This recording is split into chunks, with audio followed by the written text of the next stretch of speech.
Charity, my sister, appreciate it. No, let me take mine off because my mic. Oop, my bad. Go ahead, Mel. Welcome back to Man Down Sports, man. How y'all doing, man? Cool, man. Cool. We good. Life is We good. good. Everybody ready for a good little showdown? I think we go debate on a couple of these topics, y'all.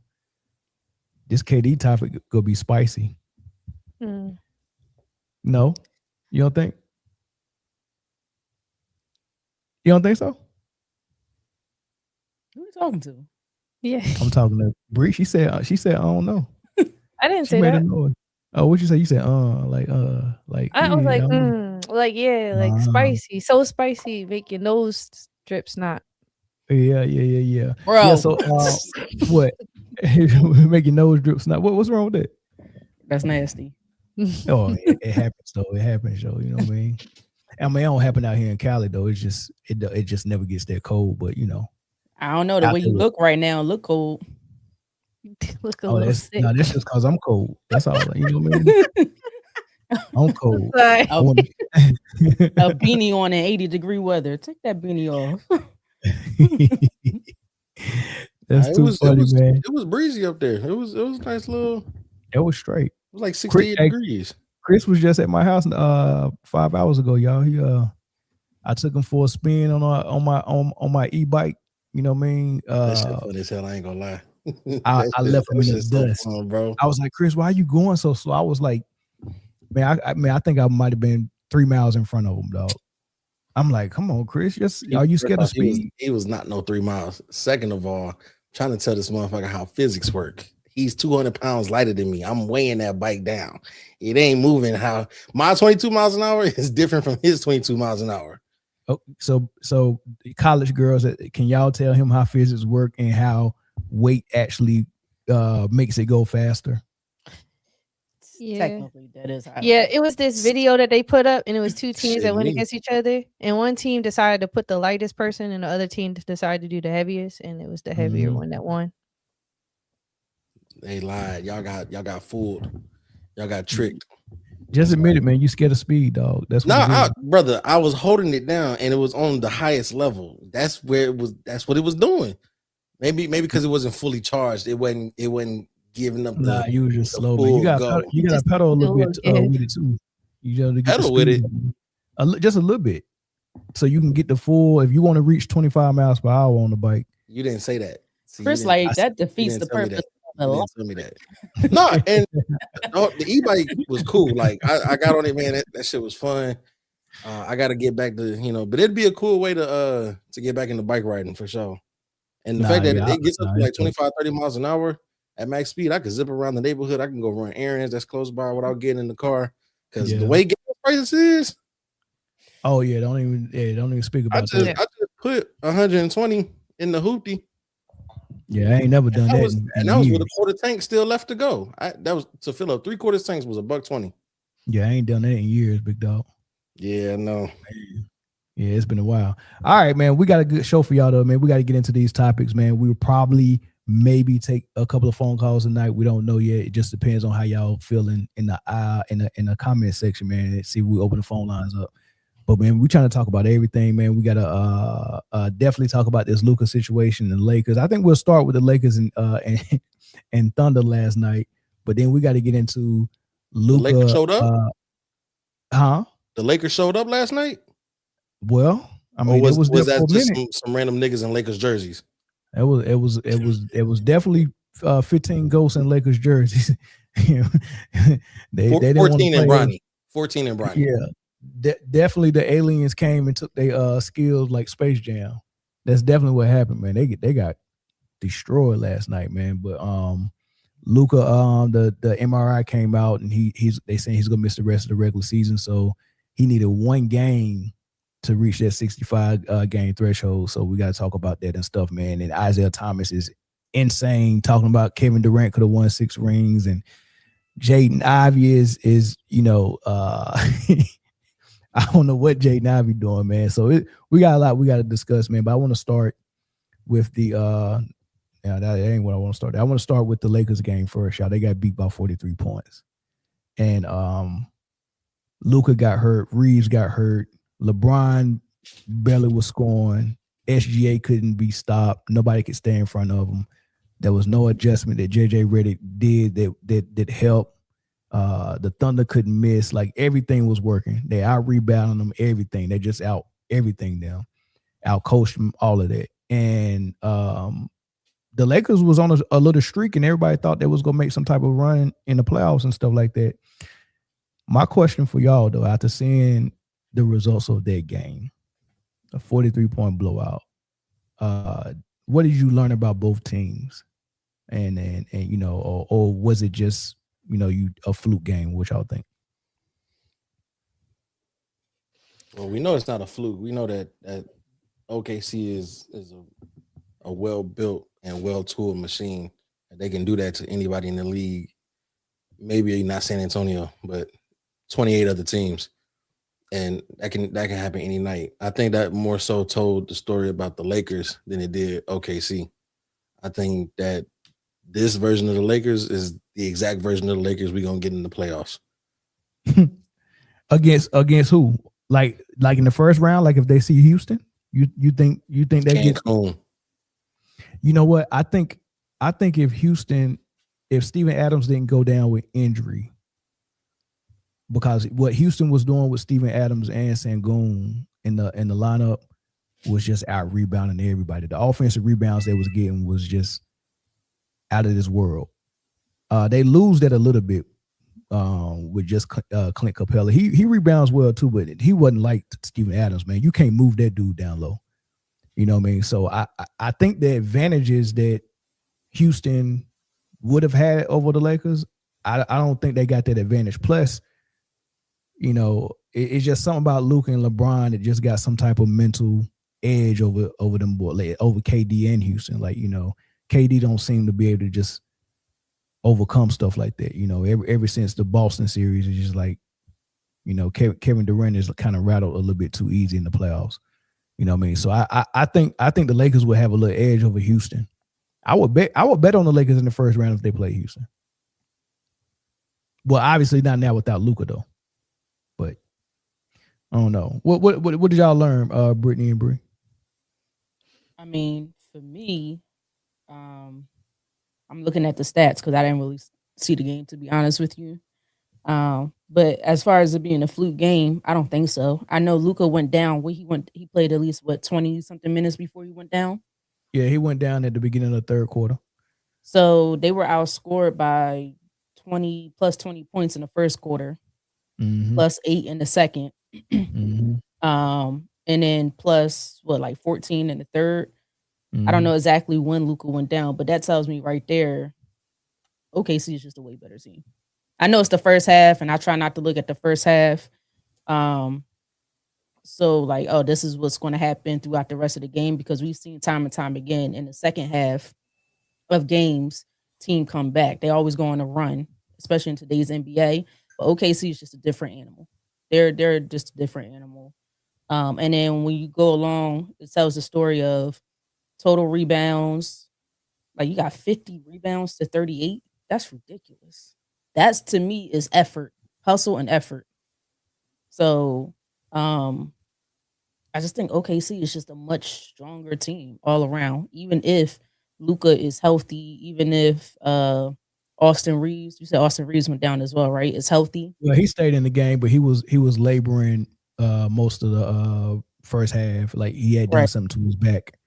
But then we know that LeBron, he's just not in position to carry teams no more. He hasn't been in position in years. So they got to get more defense. They just need to they got to build this team a little bit better, in my opinion.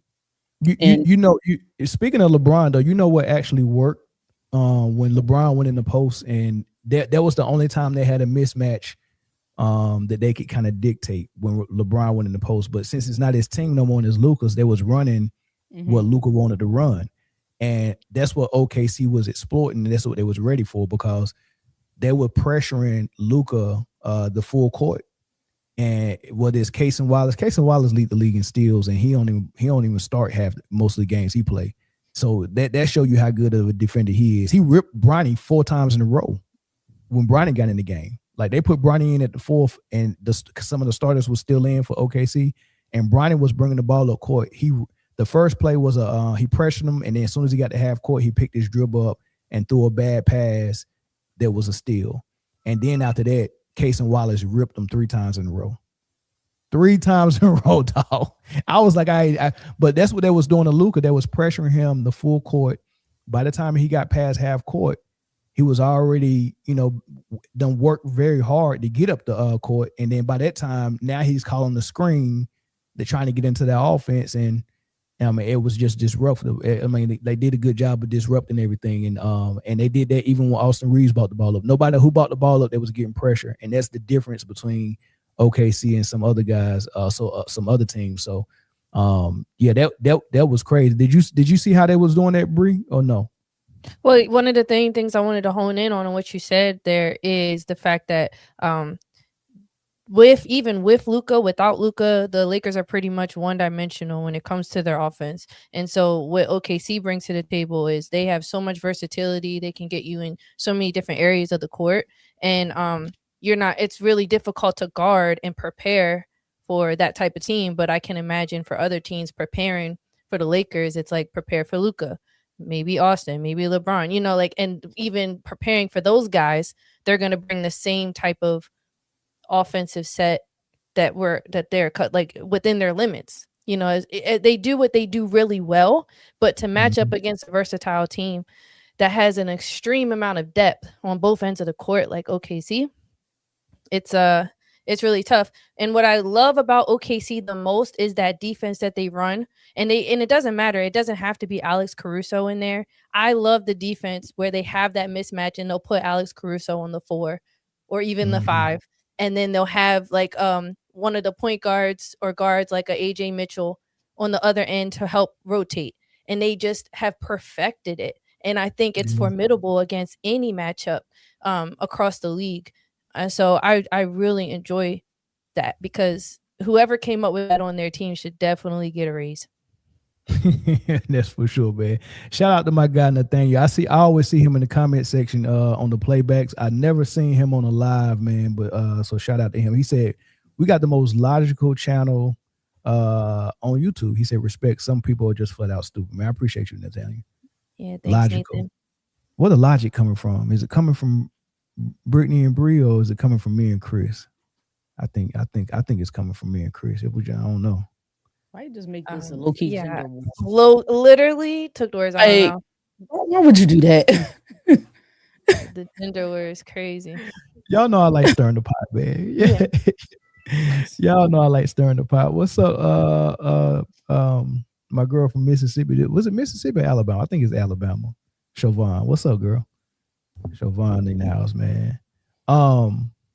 Yeah, so the blowout was crazy, but we also lost Luka, right? Luka, who's we? Yeah, we is a lot of people. the NBA lost Luka last night. You know what I mean? so Luka Doncic is he went out with a hamstring, and he was kind of laboring that hamstring, and they had to give him some treatment at halftime. Coach JJ Redick said for JJ Redick, he came back out in the third quarter, and he re-aggravated, and I think he did more damage than what it was already there. So they saying he's gonna be out for the rest of the season, which is like 7 games left, maybe. Mm-hmm.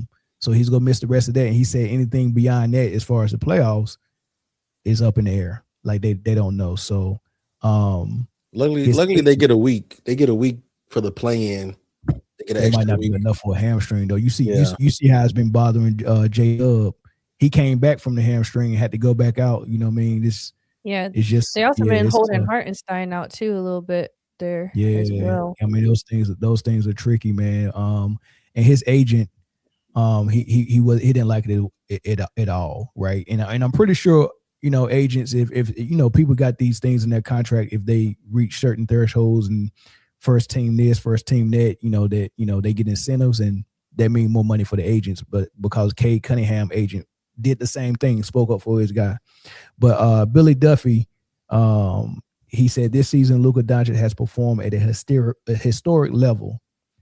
leading the league in scoring, carrying the Lakers to third place in the Western Conference. And I should have let one of you college people read this. I don't mind reading it. I love reading. Read. Okay, go ahead. Each person gets a paragraph. No. Yeah, I literally, popcorn. Where'd you lead off at? You can start from the beginning, man, because Okay. I stuttered like 5 times. Okay. Oh, good. This season, Luka Doncic has performed at a historic level, leading the league in scoring, carrying the Lakers to third place in the Western Conference, and placing himself in the middle of one of the most tightly contested MVP races in memory. To ensure that Luka's incredible accomplishments this season are rightly honored and he can be considered for the league's end of season awards, we intend to apply for an extraordinary circumstance challenge to the 65-game rule. Luka missed 2 games this season for the birth of his second child in Slovenia. His daughter was born on December 4th on another continent, and yet he was back in the United States competing with his team on December 6th. Luka has gone to great lengths to show up for his team and this league this season. His record-breaking season deserves to be noted in the history books, despite last night's unfortunate injury and other extraordinary circumstances. We look forward to working with the NBAPA and the league office to ensure a fair outcome in this matter. Okay, Let me ask y'all this, man. Sounding like a news anchor. Yeah, I couldn't have done it. I was trying. trying. You see, I was trying though, right? I was trying. but first of all, we got to figure out what the exception to this 60. I didn't even know this 65-game rule had an exception. I'm about to look it up while we talking, but I didn't even know. But evidently they're going to apply for it. I don't know if he qualified for it. I mean, because you got injured, you missed the game by one game. You missed the threshold. It's a little different than the Cade Cunningham circumstance where his injury was off court related. So I can see how, but I don't know the scope. How was his injury off court related? He had a collapsed lung. Did it happen? Because he got elbowed in the fucking back.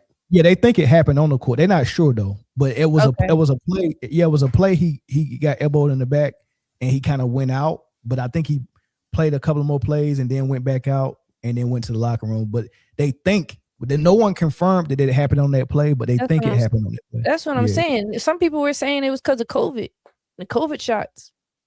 That's what I would say. That's what I'm saying. Like, it's a lot of conspiracies out there. Is this from the same source that told you that K was out for the season? No, that was like an April Fool's joke. Mm-hmm. So he mentioned. I guess he thinks that him.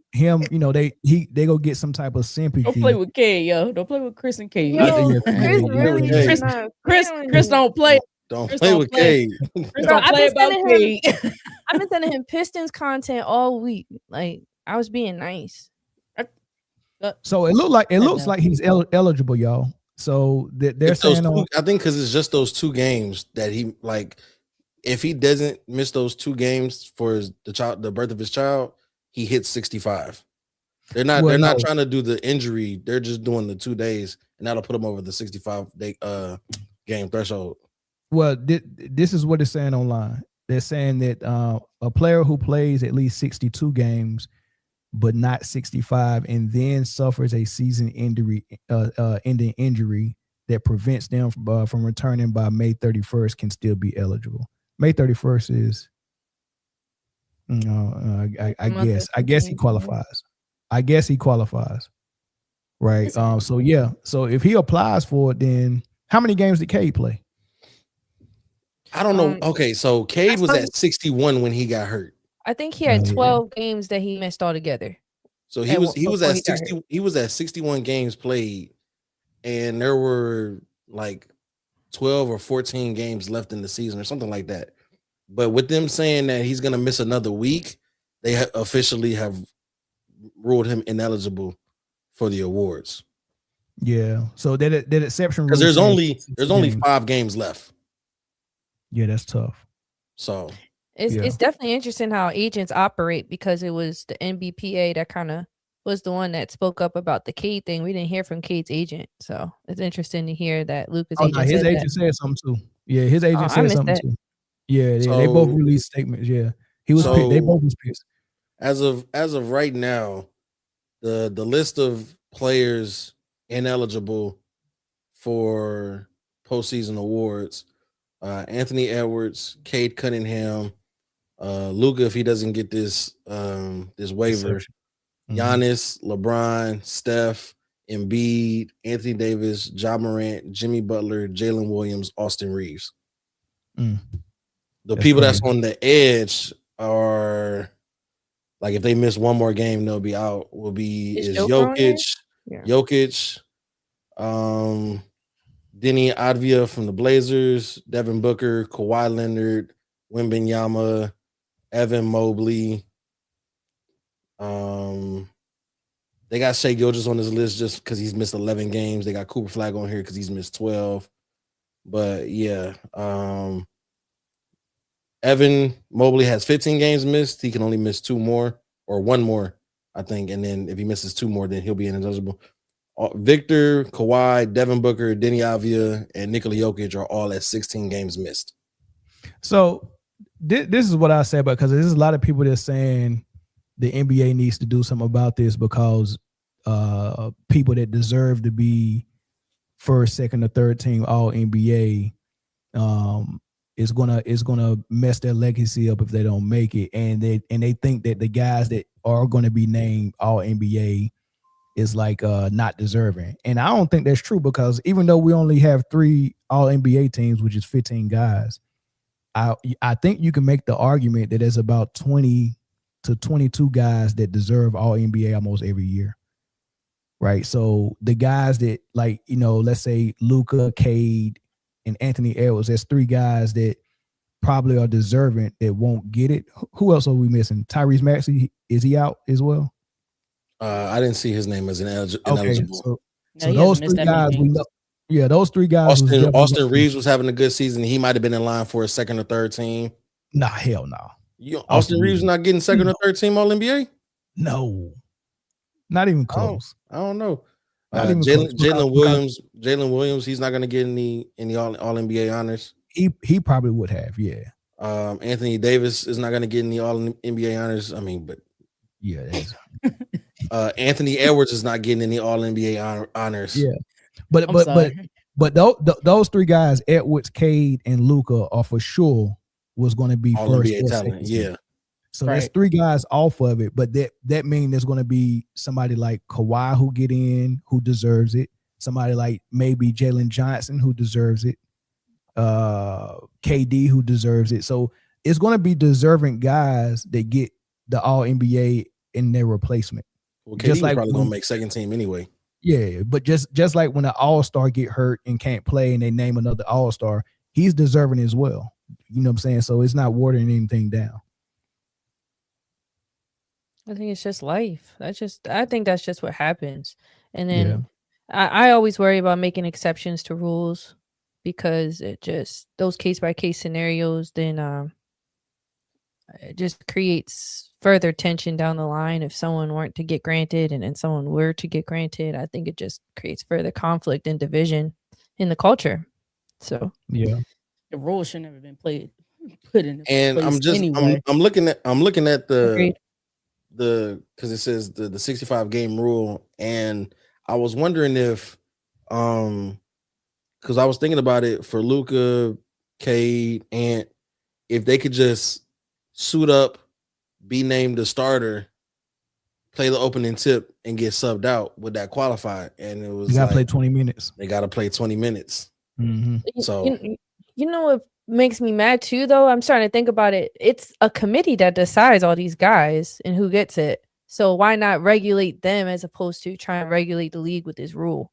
I think that's a daggone good point, man. Like that, man. Good point, Bree. Like, yes, like the NBA front office should instruct everyone who has a vote for everything and say, this is what we're looking for, right? Here's a precept to what I am as the commissioner looking for in all of these awards.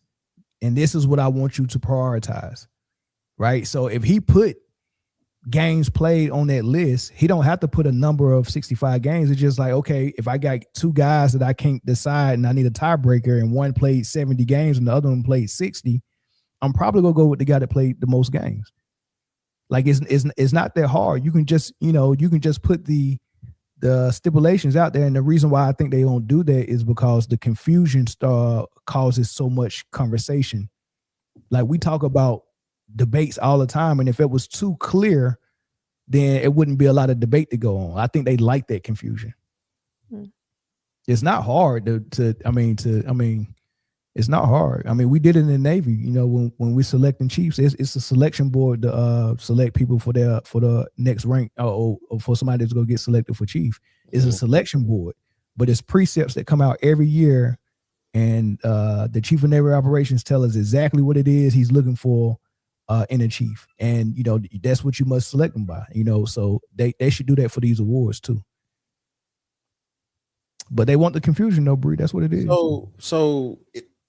First off, I think we need to get rid of the fact that the media members hold the vote for these awards in the first place. Doing that, though, who do we put in place that we could trust to do these awards properly? Hey, Man Down Sports, baby. We should all get a vote, man. No, Man Down Sports, the podcast itself should have a vote, and we'll all be putting our heads together to come out with one vote that we agree on, or the order, who's getting our first place, second place, third place votes. We should do that. When the season ends and all the regular season games are final, we should build out our collective all NBA and all defensive teams. Let's do it. Quick side note, real quick. Shout out to my baby brother, Brian Bull Jr. in the chat. Thanks for tuning in. Yes, you see it. Hold on. There you go, right here. Shout out to my baby brother, yo. I love you so much. Say hi to him, y'all. Like what's up, Brian? What's good, bro? What's good, man? When you say baby brother, how old is he? He's 12. 18, 12? He'll be 13 this year. Wow. Yo, y'all watching the game? What is going on? First of all, shout out to Dawn Staley. She going to. I'm about to get another one. This her fourth NC tournament, going to the finals. And what's going on between Dawn and Gino? They was just going back and forth. They was going at it. Uh-oh. Gino just walked straight out. I don't even think Gino shook his hand. Now he arguing at his assistant. Yeah, y'all missed. They was in each other's face. Well, Don go say something about it in the post game. You know that's for sure. Don should have been the coach. He lost. She probably gonna keep it professional. She's gonna keep it professional. I think he mad maybe because her players scored. You know when the game was decided. They showed. I wasn't paying attention though, and she's still fired up too. Nobody cares. Y'all better leave Don alone, dog. Do y'all care about that unspoken rule or no? What? Mel and I had talked about that. When the game is out of hand and the game is over and you score in the final seconds, and I don't know, man. I remember Westbrook and Chris Paul got into it, and Chris Paul said y'all wasn't playing defense. So I care about it. That's how I feel.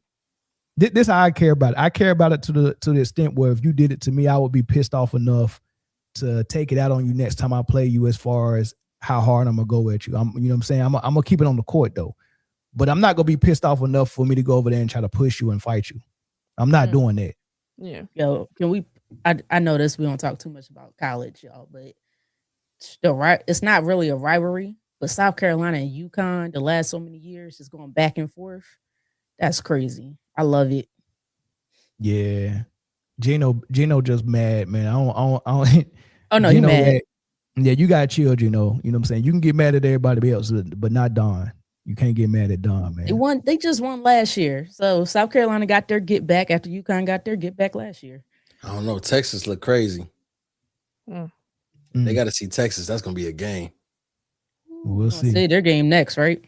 Yeah, Texas been beating everybody in the tournament by an average of 35.5. Yeah. All right, real quick, we'll keep it on Luka, sort of. Mark Cuban is getting a little bit messy in Dallas. And he's been on the podcast kind of saying what he think happened with the Luka trade, and he's putting it all on Nico and saying J Kidd was involved, and saying it was biased, and they had some familiarity with AD, and I mean just a whole bunch of nonsense. And he admitted that was his guess. He's not speaking from fact. He said that's my guess of what happened.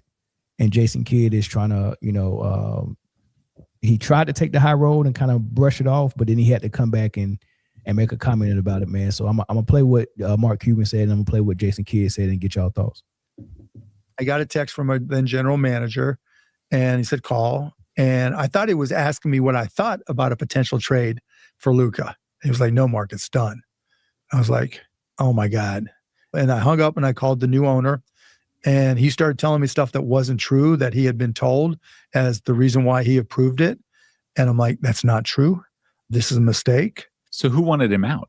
I think there was a lot of things that went into it, and I'm just guessing, right? Luka comes from a culture, Slovenia, the Serbian culture, where he's going to have a beer and he's going to enjoy, and his brothers are going to be there partying too, right? But he's not going to be the guy that is going to be, the guy who takes his shirt off for the cover of a magazine, At the same time, I don't care if he's overweight. He's going to give you 30, 10, and 5, 30, 10, and 10, right? And the number of players that are able to do that, you can count on 3 fingers. And that's what made him special. That's what defined Luka magic, because it wasn't the plays in the second or third or fourth quarter, right? It was the plays at the end of the game. And there are so few people who are able to do that. You don't trade him. All I'll tell you is that it wasn't Michael Finley, and you can surmise who else was in the room. It had to be personal then. I think there was animosity between our former general manager and some people on Luka's team. His agent and some of the people that worked around them. Jay Kidd had coached with Anthony Davis and was close to him, and Nico was close to AD, right? Since he was like 13 years old. You talk about confirmation bias. There was some of that as well. But, that doesn't justify it for, our coach and our general manager to stand up and trade our best player. So key words he said. One, he said he don't care if Luka is overweight, right? That's the first thing he said. And now we're seeing what overweight gets you for a guy that plays on the perimeter and starts and stops and twists and turns and do all that. He get a lot of soft tissue injuries, right? Being fat and being Jokic and 7 foot and all you do is run straight line, paint to paint. You know what I mean? That's different than what Luka's trying to do with that overweightness, right? So that's real talk. So he said he don't care if Luka's fat, he drops 30, right?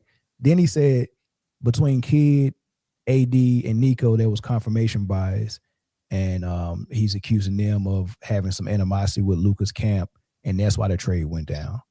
What's y'all thoughts on that?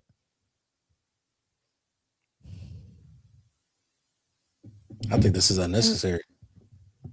Well, what's the purpose of even bringing this up? Like, everybody who you point at Nico, you point at J Kidd, everybody pointing at Mark Cuban. It doesn't matter. The shit happened. Why are we still pointing fingers about who wanted Luka gone? Just because he got injured and now there's something to talk about, or I don't know. It's overcooked food at this point. I'm trying to figure out. Do we really care who wanted him out? It obviously wasn't the fans. The fans was highly upset. There might be some pride element there with Mark Cuban where it's like he built that, he got like he probably felt like I put a lot into assembling that team, and y'all that's the first thing y'all do is get rid of him. I think there's a little pride there with him. Yeah. But he got the wrong target though, because the new owners essentially they're the ones who made that decision and probably didn't want to pay Luka what that supermax, and so he's aiming his frustration toward Nico and Jason Kidd. He knows better than to badmouth his the majority owner while he's the minority owner. He's not gonna badmouth the majority owner for sure, right? And I think that's whack, and I think that's lame. And I don't think that it don't take balls to come and badmouth J Kidd. He's an employee, and Nico Harrison is not even on the staff no more. He's gone. So badmouthing those two takes no balls at all. And you're afraid to say something about the DuPonts. They're the one who made the decision. So either don't say nothing about it at all, or blame the right person. But you won't do that because he's another billionaire buddy of yours. You know what I mean? I think that's trash. I think it's trash. And it's trash Yeah, too because him and Jason are friends. My fault, Brett. Yeah, it's Allegedly definitely a friends. tacky look. It's definitely tacky. It's corny, like Kay said. Like I said, it's unnecessary and for what? Just to make people think this makes me think more so you had something to do with it. You fed the information to the new owners like, hey, you know what I'm saying? Y'all just took over. Y'all want to pocket a little bit of extra change. Y'all might want to get rid of this dude so you ain't got to pay this max contract. Yeah. Like that's just grimy shit to me. I don't know, What was you about to say, Britne? I was like, to me, it still feels like they're trying to save face, and I'm trying to figure out why. Okay, go ahead, Mel. I think I know why. I I'm gonna be real quick because I thought Go you ahead. finished. He was like, preach that. I was. Look, the reason why I raised my hand because we cut you off 2 times already, and I wanted to make sure that that I was gonna go after you went. You know what I mean? That I was just raising my hand. I think I know why, but I'm gonna be real quick. The reason why I think he's doing it is because he's trying to make sure that Luka knew that he had nothing to do with it. He's overkilling it. He's trying. He want to save his relationship with Luka, and Luka. I swear I had nothing to do with it. I swear I had nothing to do. He's trying to drive that point home. But for what? What's the odds of Luka coming back? Like I don't. It's done. It's over with. His feelings already got hurt. I'm pretty sure he got over it. At least we hope he got over it by this point in time. Or what? Now at this point in my mind, I will look at it as okay. You traded for some, although they're always hurt, some talented players. How do those current players feel that y'all just keep trying to save face with this one trade that we possibly made a mistake? To me, that's what it's coming across as at this point. Like we made a mistake. We keep pushing blame off on each other. What I don't like it. I don't like it. And it's over. Move on. It's time to move on. I agree. And if that is your way to save the relationship, for what? You no longer are majority owner of a team. You kind of have no say in any doings when it comes to personnel. Luka, I guarantee you probably will never play in a Dallas Mavericks jersey ever again. So unless you go own another team and then you are able to make a trade or snatch them up in free agency, y'all will never have a employee-employer relationship again. So what, you want to be invited to the wedding and the baby showers? We don't. What is the point? I think he loves Luka. I think he likes Luka that much. He wants Luka to be, you know what I mean? He really likes Luka. You know what I mean? Like you could tell this was really bad on how it went down because Dirk Nowitzki even severed his relationship with the Dallas Mavericks, man. They all chose a side. And they all, you know, Luka took the people with him and then people that was on Dallas side, I mean, it was split. And then the fans went with Luka as well. That was like, oh man, we ain't buying no more tickets. You know what I mean? So they had to fire Nico, man. So it's just crazy all the way around. Here's J Kidd's response though. Did you have something you wanted to share? Yeah, I just thank you guys for coming. Listen, as I said in Milwaukee, understanding that we have the best owner in the league, we have the best fans. I know one of our owners, Cuban, has mentioned that I knew about the trade, and so unfortunately, as I have said, I was not part of the process, and I was informed at the 11th hour, and that's the truth. And the comment that I made in Milwaukee about we have to move forward. We've planted our flag, that's Cooper flag, and we have an opportunity to build around him. We had that conversation. That's not a public conversation. But understanding, Mark, again, has done a lot for the Dallas Mavericks and for the city and for myself. So this isn't about he said or she said. It's about he has his opinion, and I'm here to tell you the truth. Britne, you like that response? He said, I found out about it at the 11th hour. I wasn't part of the process. And he said, we're moving forward. We have our flag, or we've planted our flag. It's Cooper flag. And he said also at the end, Mark Cuban has his opinion. I'm here to give you the truth. What did you like about that response? What you didn't like about it? I just look at it as this is truth. There's nothing I liked about it. There's nothing I didn't like about it. That's his truth. The only thing I'm concerned about at this point is friction within your organization. And how does that trickle down to your team, right? I mean, because to me, I'm a big believer in the culture is set up at the top. And it's going to trickle down. So if you got friction between ownership, coaching, GM, minority, majority, whatever ownership, there's friction already in your front office. I'm just like, okay, so now how does this look? And I give respect to J Kidd because he takes the professional route. He didn't come at anybody. He didn't put blame on anybody. He just told his truth and kept it pushing. So, I mean, personally, I had no problems with his response. He just told his truth. That's how you see it too, Bree. When Britne was talking, I immediately started thinking, you're right, and thinking about the culture of the Mavericks. And I know recently Klay Thompson allegedly said, we're tanking. It doesn't matter, bro. We're tanking. And like, just him saying that, like, got me thinking, this organization, even them getting the lottery pick with a 3.5% chance, I just feel like, and Mark Cuban has admitted openly in interviews that he paid Dwight Powell the same way the Clippers paid Kawhi. So I just got my wheels, while she was talking, got my wheels turning about just the whole culture of the Mavericks. And they definitely contribute greatly to the shadiness of basketball, like the corrupt aspect of the front office. I feel like the Mavericks might embody that in every way. And I don't like it. I really don't like it. I'm not saying it's bled into their actual game and their seasons.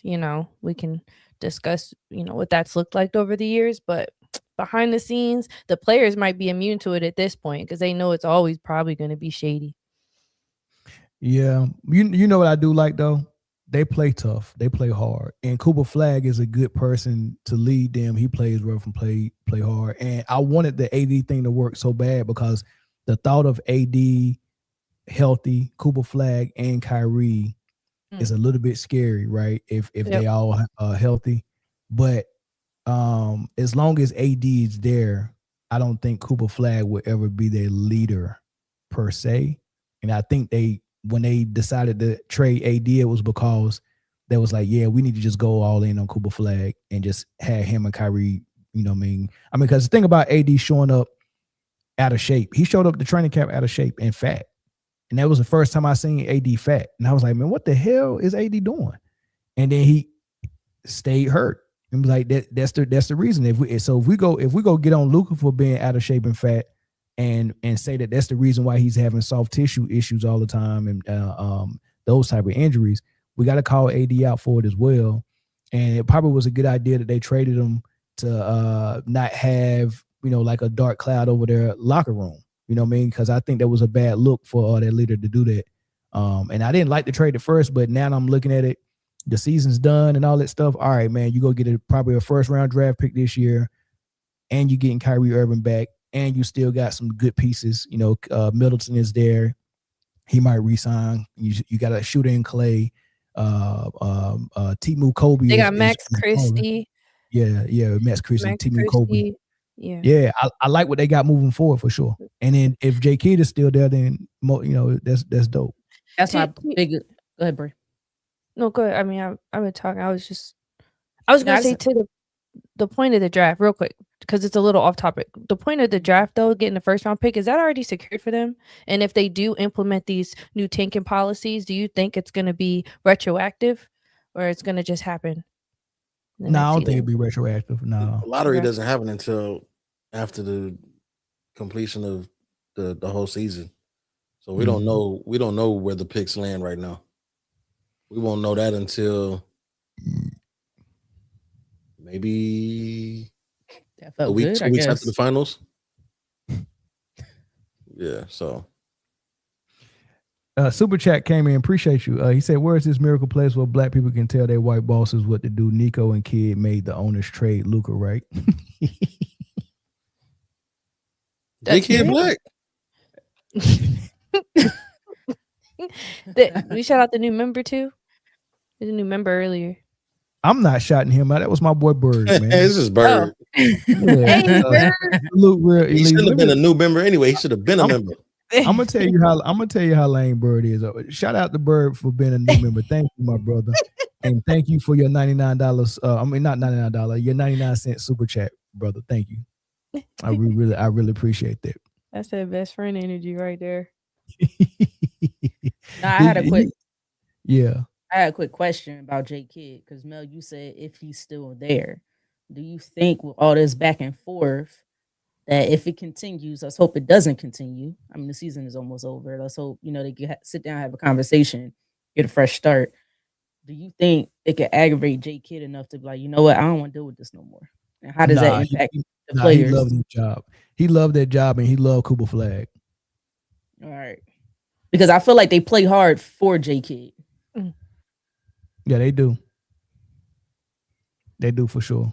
Yeah. I love J Kidd as a coach, man. I like him more than JJ Redick. Did they call Bird light skinned Umar? Or they calling Chris Day? What? Chris, don't stand for that. Fight back, Chris. Fight back. Please. What happened? I think you're talking about Bird. Salute to Chris and the Queens on the panel. Hey, Mel, you a queen. I'm just kidding. He saluted you first, bro. I'm just kidding. You're not old enough, Bill Queen. You're a princess. How about that? You need to get your age up. I'm getting up there. You're not getting up there, man. Are you in the 30 club yet? No, of course not. No. I'm what month we're in the 4th? I'm 8 months away. They still charging her like a teenager on her car insurance, man. She ain't even got that little kicker when you know what I mean? When they be like, all right, you experienced driver now, you know what I mean? Good one. Great one. All right, let's get into some more debauchery. And this man, Isaiah Thomas, won't quit, man. Listen, y'all. He was on I forgot the name of the podcast with Michelle Beadle and Lou Will and Chandler Parsons. I forgot the name of their podcast, but he was on there. DeMarcus Cousins is on there as well.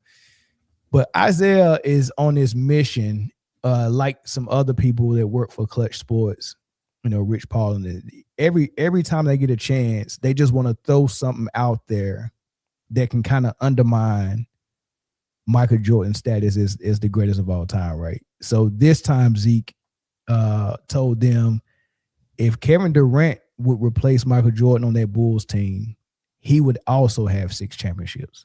Listen to his explanation. And I said this to Kevin Durant, and I'm going to say this to all of you sitting on the panel. And I said to Kevin Durant, hey, if you would have played back in our era and they put you in the triple post at that mid-post area and they took Michael Jordan out and you played with Pippen and you played with Kukoc and you got to run into the mid-post, shit. Would he have won 6 championships? Absolutely. With Rodman and Pippen and Kukoc and BJ and Craig Hodges and all them around him, and he get to post up in the mid-range and that ball is, targeted to him every night and he's getting up 25, 30 attempts. Yeah, he can do the same thing. The most amazing thing about Kevin Durant is go back and, ask one of your research guys to pull this data. How many shot attempts does Durant have compared to the shot attempts that Jordan had to break the record? We got to get a research group, first of all. That's going to be our number one thing we're going to take. He's definitely one of the most efficient scorers to ever play this game. So I can understand exactly what you're saying. Yeah, I don't think he's taking over 16, 17 shots a night. Very rarely is you see Kevin Durant taking 30 shots. He gives it to you, on 17, 18 shots. That's real. Bree, any truth to that? I kind of zoned out for a second, but he basically saying Mike ain't nothing special. You know, because the last time he was on this podcast 2 weeks ago, he said Mike ain't do nothing but bring y'all some shoes, and he said all he bought y'all was some shoes. Y'all treating him like he's special. Now he's saying if KD was on that squad, he would get 6 rings as well. I mean, I think when KD first came into the league and he was on the Sonics, he definitely had some clutch moments on that team for just being a young guy.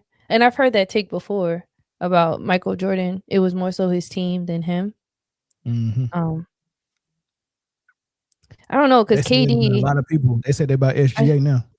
See, but the thing that separates KD and Michael Jordan significantly, I think, is like mindset and leader, like culture and leadership examples for a team. And KD has never been that guy. Maybe we saw a little bit in OKC of it, but he's just never been that guy that really rallies a team and like gives that leadership. And I know that's what specifically Michael Jordan brought to the Bulls when he got there. So I don't know if KD would have what it takes to do that, to like be able to coach a guy like Dennis Rodman middle of the game and have that type of leadership and connection. I'm just, we've already seen KD on many teams, many organizations, many cultures. Just because that guy moves around a lot doesn't make him interchangeable per se. So I wouldn't necessarily agree with that take. You remember, you mentioned Dennis Rodman. You remember Dennis Rodman was partying and he was in Vegas and Michael Jordan had to fly to Vegas to get him? Oh yeah. Oh, and like, or even the story about he came to practice drunk or something like. Oh, that was it. Maybe it was the same instance. He came to practice drunk, and Michael Jordan, like something about him finishing first. Yeah, whatever the case was, leadership had to be at an all-time high. I mean, Michael Jordan showed up to the Bulls, and he talked about how he probably had half the team was on that stuff, right? And the rest of them was alcoholics. He was playing with dope heads. Right, to come in and set a different standard than that, right? To play with a hot head that you got to keep under control, like Dennis Rodman. Like we see how Draymond Green is running the muck in Golden State, and Steph hasn't checked him not once, right? So there's a different element that might, like you said, that Michael brings as far as the locker room and leadership and all of that stuff. And then remember, like Isaiah is conveniently leaving out all the stuff that got these names that he named, like Pippen and Horace and BJ. All those guys didn't show up to the Bulls mentally and physically prepared and ready for a 6 championship run. Like Scottie Pippen had to get whipped into shape. He needed a leader like Michael Jordan. He needed an example like Michael Jordan. So that was a different thing. So if you get a weak-minded Scottie Pippen and what KD was, I don't think KD whips him into shape. I really don't. You know what I mean? And that's not a knock on Kevin Durant.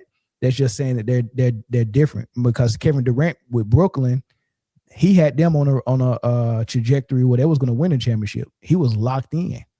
I think Kevin Durant led Golden State, even though it was Steph's team and his offense.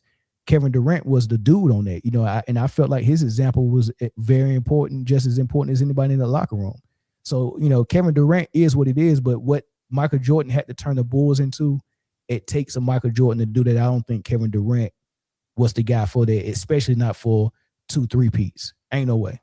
Right. All that sounds amazing. But what Mary say? We don't need no hateration. That's all this is. He's still hating. He's still mad that Michael Jordan forced him to walk caused his team to quit. They basically quit. Had him walk off the court mid-game. So that's like, he's still hating. He's just mad. After all these years, he's just mad. It's like, bruh. But how many podcasts he got to go on and talk and say anything about Mike? Like, why exactly my point. It's not his year for real. He's just been kind of crazy all year for real. My thing is, if you're not a huge fan of him, why do you keep talking about him? That's a good question. So you're mad. You saying all this negative stuff, but clearly he's still bringing attention to you because you keep talking about him. His name rings bells, so he's putting money in your pockets. Yeah, that's true. Like, I don't even know if people invite him on podcasts. Hey man, you go say something about Mike? Yeah, it's almost like that's the only reason why he getting invited on the podcast, man. Say something hot. Say a hot take, man. Kind of want to watch his the whole episode because I just want to know how KD came up. Like that was one. Like out of all these players, like you picked KD. I'm just kind of curious where that came from. Well, it's twofold. It is him trying to undermine Mike, but it's also him trying to boost Kevin Durant because the first time I heard him talk about Kevin Durant, he was on Draymond Green's podcast, and he told him that, me and Kevin Durant has been talking over the last couple of years, and he said I grew quite fond of him. Like, so he's really close with Kevin Durant, and he's bigged up him a bunch of times, and that was the time when he told Draymond Green Kevin Durant saved the Golden State Warriors legacy when he joined y'all, because y'all was on a downward spiral after y'all lost that championship. So it's twofold for him. Chris, you the Kevin Durant guy, man. You gotta say something about that one. Kevin Durant is one of the greatest scorers this league has ever seen. He would have got his ass beat playing on that Bulls team. I think just the physicality alone would have took him out of whatever kind of game he could and would have had with that team. Secondly, it's flattering, but even as a KD fan, you got to know that KD is built for the era that he played in. KD would not work properly in that Bull system. And I think Zeke just needs to go to therapy. I think he just need to go talk to Dr. Phil or Ayana Von Sant, whatever her name is. Or he just need to go scream in front of a lake. He need to release this. Mike is never going to apologize. You ain't getting what you want from Mike. The best you got was the hug and the apology from Magic. You better frame that moment and call it a day, because what you want you ain't gonna get. This continued hate for Mike, it has to stop. And now you're throwing innocent bystanders into your beef. Ain't nobody trying to replace nobody in the history of nothing said replace MJ with KD. Right. Nobody. Not even KD fans. I have never. Wow. I have never. What are we now? So what you gonna say next? You gonna, hey, listen, you put Steph in that Bulls team, they go 10 straight. Like Z just I got one worse. Let that hurt go. I got one worse for you. I was listening to Paul Pierce and Danny Green's podcast with that host that I just, it's hard to listen to, but he listened to this and he had another take that he wanted to throw out that was just as worse as Isaiah Thomas' take. You know what I actually think is a better question than this? How many Hall of Fame swingmen would have won those 2 championships on Golden State replacing KD? I'd come up with like 10. If we're keeping it above. To me, that's a way better question. Wow. Not when KD wins 6 championships. No, because we know it's false. Yeah. So the question is, when Carmelo Anthony in his prime won 2 championships on that team, I think so. Tracy McGrady, Paul Pierce. Wow. Like, you keep going down the goddamn list of people that play KD's position. Easily won those 2 chips on Golden State. Because they swept them. Come on, bro. Bro, they beat everybody. They were unstoppable. They swept them, right? Yeah, they beat a lot of teams. So you add like McGrady and it goes 4-1. Come on, man. Is that what you're saying? Yes. That's exactly what I'm saying. Vince. Yeah. Line them up. Like, stop it. This idea that, he would have just easily replaced Jordan. They might have still won if they kept the same team together. They were 7-3-9. That's the point that I'm trying to make, guys. Like, the 2 championships that KD even won were on teams that were, again, to me, I don't even think it's a question, the most talented basketball team in the history of our league. Yeah. I don't even think this is even a question. I wouldn't say the most talented. Oh, yeah, easily to me. That's just as dumb. Like, I hate that take even more, that people really think that and I've never heard nobody go and grab players outside of their era, but they were saying that if you put Kawhi, Paul George, or any other swingman perimeter player on that Golden State team, that they was going to win. They was like, oh, no, it didn't need Kevin Durant. They could have just got Paul George. And I'm like, man, maybe Kawhi. I would say Kawhi could have done it. I was thinking maybe Kawhi, but you kind of. Yeah, but they act like DeRozan could have done it. Scoring dipped off a little bit with Kawhi. Yeah, but you get the defense. I mean, you still get the same. The uptake in defense is crazy. Yeah, you get the uptake in defense, but the I guess that's a good trade-off. If they not scoring as much because Kawhi is locking them up, then you just let Steph, Clay, and they go crazy. Kawhi 3-point shot wasn't that cold back then. Plus, we seen when they played Toronto in the finals and Kevin Durant came back for that one game and he went 5 for 6. I never forget. We forgot Kawhi was on the court, dog. We forgot Kawhi was on the court. We forgot Steph was on the court. KD was obviously the best player on the planet. He was the best player on the planet at that time. You don't know how much of a what if that finals. I never forget 2019 burns in my heart. Burns in my heart. That nigga KD came out. He did that little fucking dance thing in the tunnel. Yeah. Came out, and I remember the shoes he had on, and the motherfucker went 5 for 6, and I was like, oh, it's over. Put the name on the fucking trophy.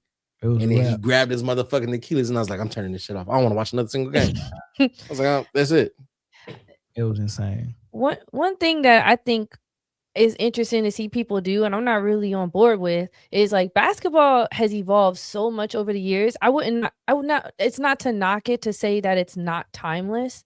I think there's some players that could potentially be timeless, but for a game to evolve from season to season to season and be just so different, I really don't understand why we play this game of who would strive here and then take somebody from this area and put them in this one. Like, the game is just so different, and it continues to change. We're not going to see it slow down from changing. So, yeah, I don't. But no disrespect to Carmelo, we know what Carmelo is. No disrespect to T-Mac. You know what I'm saying? I think that there was no better piece Golden State could have went and got to combat a healthy Cavaliers team. Yeah. I mean, the only person I can think of other than Kevin Durant is Kawhi. That's it. There was one guy in that era that could have done it. But it would have been different. You know what I mean? Because y'all just gotta remember how this lineup looked. They nicknamed it the death lineup when they went small ball and put KD at the 5. And they was whooping tail with that lineup. Yeah, nobody could do nothing with that lineup. KD's defense was probably the best that has been in his career. It's still pretty good though. Even for sure. Yeah, for sure. But at that time, his defense was probably the later years in OKC and those years in Golden State was probably the best. And probably that first year after his Achilles in Brooklyn were probably the best years of his defense. His scoring, the ball was going in the bucket 9 times out of 10. You know what I'm saying? Sure. And then you got LeBron switching off him every chance. So you leaving the smaller guy with KD was doing whatever he wanted. Yeah. And there was nothing you could do. There was nothing you could do. You know, one thing I don't like what people do is they overrate that Golden State team. First and foremost, yeah, they won 73 games, but Steph was the leader. Clay was their secondary guy. That's not an unbelievable, unstoppable squad. I mean, like that's not what that is. I mean, Kevin Durant showed you that when they had them down 3-1. You know, it took a lot of help from the NBA for them to like magic. And they lost a lot of games in the playoffs. And then they gave up a 3-1 in the finals to Cleveland. So that team wasn't as talented as you think it was. If you really think about it, Steph being the number 1 and Clay being the number 2 was not better than LeBron as the number 1 and Kyrie as the number 2, because Kyrie as the number 2 was equal to Steph. And in some of those series, he was better than Steph. Mm-hmm. You get what I'm saying? So they act like Golden State was so good. What happened is they caught lightning in the bottle. They was beating a lot of teams with what they was doing, the way they was shooting and stuff like that. And they ran a sophisticated offense, but they wasn't overly talented. You get what I'm saying? And that's why when everybody caught up to them, they needed KD to come in and save them. Isaiah was right about that part. you couldn't game plan for just one person. You couldn't send a double to just one person. You double KD, Steph and Claire open. You send a double at Steph, KD and Claire open. It was what were you gonna do? Like, right. And their ball movement was magnificent. Yeah, I think there was I gotta go back and look, but I think that there was multiple games where just those three combined scored like 60, 65 points multiple times that season. Just those three combined. Almost 70 points just between those three, and still putting up 100 with the rest of your guys total. Yeah. We got a caller. We ain't open the phone lines up, but we do got a caller. What's up, man? Caller from Texas. Man, I couldn't wait, man. Cause that nigga, hey Chris, bro, why you always be when it comes to KD, bro? Why you always be why you always be capping, man? Hey, where did I cap? Hello, bro. Tell everybody I say hello, bro. They can hear you. Where did I cap at? ID? Where did I cap? I just said that nigga wouldn't have won 6 rings. I figured you'd have been. I figured you would have been. Hell yeah, he wouldn't have won 6 rings. Let me speak to the ladies right quick, bro. How y'all doing, Miss Ma'ams? Doing good. How are you? Man, I'm Gucci, man. Oh, you're Gucci, man. I wouldn't be Gucci, man, right now. Let's not say we Gucci, man, right now. That's hard to be Gucci. Yeah. Okay. Well, put like 10 space bars, nigga, in between Gucci and mine. Hella commas, YD. Hella commas. Hey, why you capping though, Chris, bro? How am I capping? Talk to me. When you keep talking about this, like you sticking your chest out talking about it's nothing that the Cavs could do with KD and the Warriors, bro. Let's be real, bro. KD joined a 73-19, bro. Like I want you to get that through your skull, bro. Like if you ask me, like KD has never ever performed under pressure. I don't call Golden State pressure, bro. So that means Steph never performed under pressure. He did in 2022 on Golden State, right? But you said Golden State not pressure. No. I'm saying. Hey, let me ask y'all something, bro. Well, hold on. You gotta deal with what I just said. So if Golden State is not pressure, that means nobody on Golden State team has performed under pressure. Then, if Golden State is so good, if Golden State is so good that is no pressure on KD if he's on Golden State, then there's no pressure on Steph. That's not what I'm saying. All right, what are you saying? That's not what I'm saying, bro. What are you saying? I'm saying.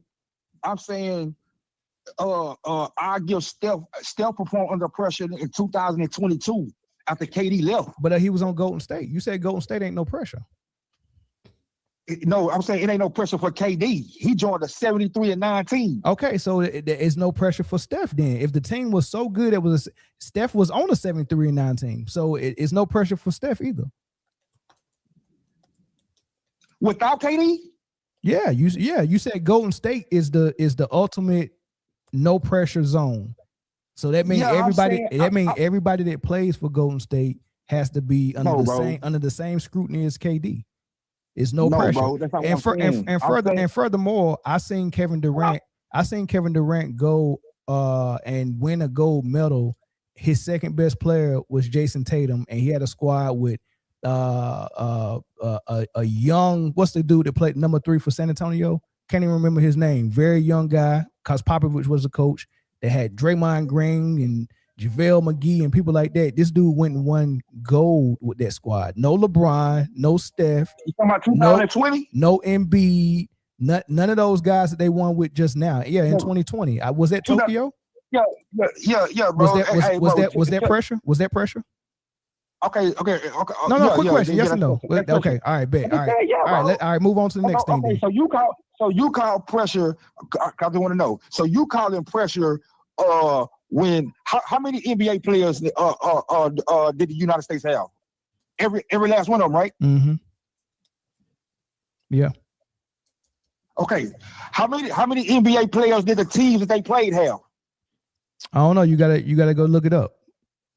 Come on, bro. But let me get back to this, bro, because I don't want to take up too much of your time. Okay. What I'm saying is that KD joining a 73-9 team that's not overcoming, that's not pressure to me. Hold on, man. Let me just ask him this. Let's be specific. I won't even let me. Well, hold on. What was the roster for the 73-9 team got broken up? So the team that KD joined wasn't a 73-9 team. The team that was 73-9 had Andrew Bogut, it had Vesta Azili, it had Leandro Barbosa, it had Harrison Barnes, it had Brandon Rush coming off the bench. They had about 7 players that didn't get re-signed and left Golden State. When KD joined, he joined with about 4 new players: David West, JaVale McGee. They drafted Jordan Bell. They had the kid from North Carolina. What was it, McAdoo? They drafted McAdoo. Hold on. They can't. KD showed up with 5 new players, and people from the 73-9 team. They lost 7 of them. So he didn't join a 73-9 team. He joined the Golden State Warriors core team. But it was a brand new team. It was a brand new team. Bro, I'm gonna tell you how I know it was a brand new team. Your leader, Nick Wright, after Kevin Durant joined, he went on. Who leader? Everybody, LeBron, all the LeBron fans' leader, Nick Wright. He went on ESPN. Bro, Nick Wright ain't my leader, bro. I didn't watch that nigga. He went on ESPN and said, "I know for a fact Golden State Warriors done winning championships. They would not win with Kevin Durant. They got rid of all of their defense." And all of their rebounding. Am I hold on.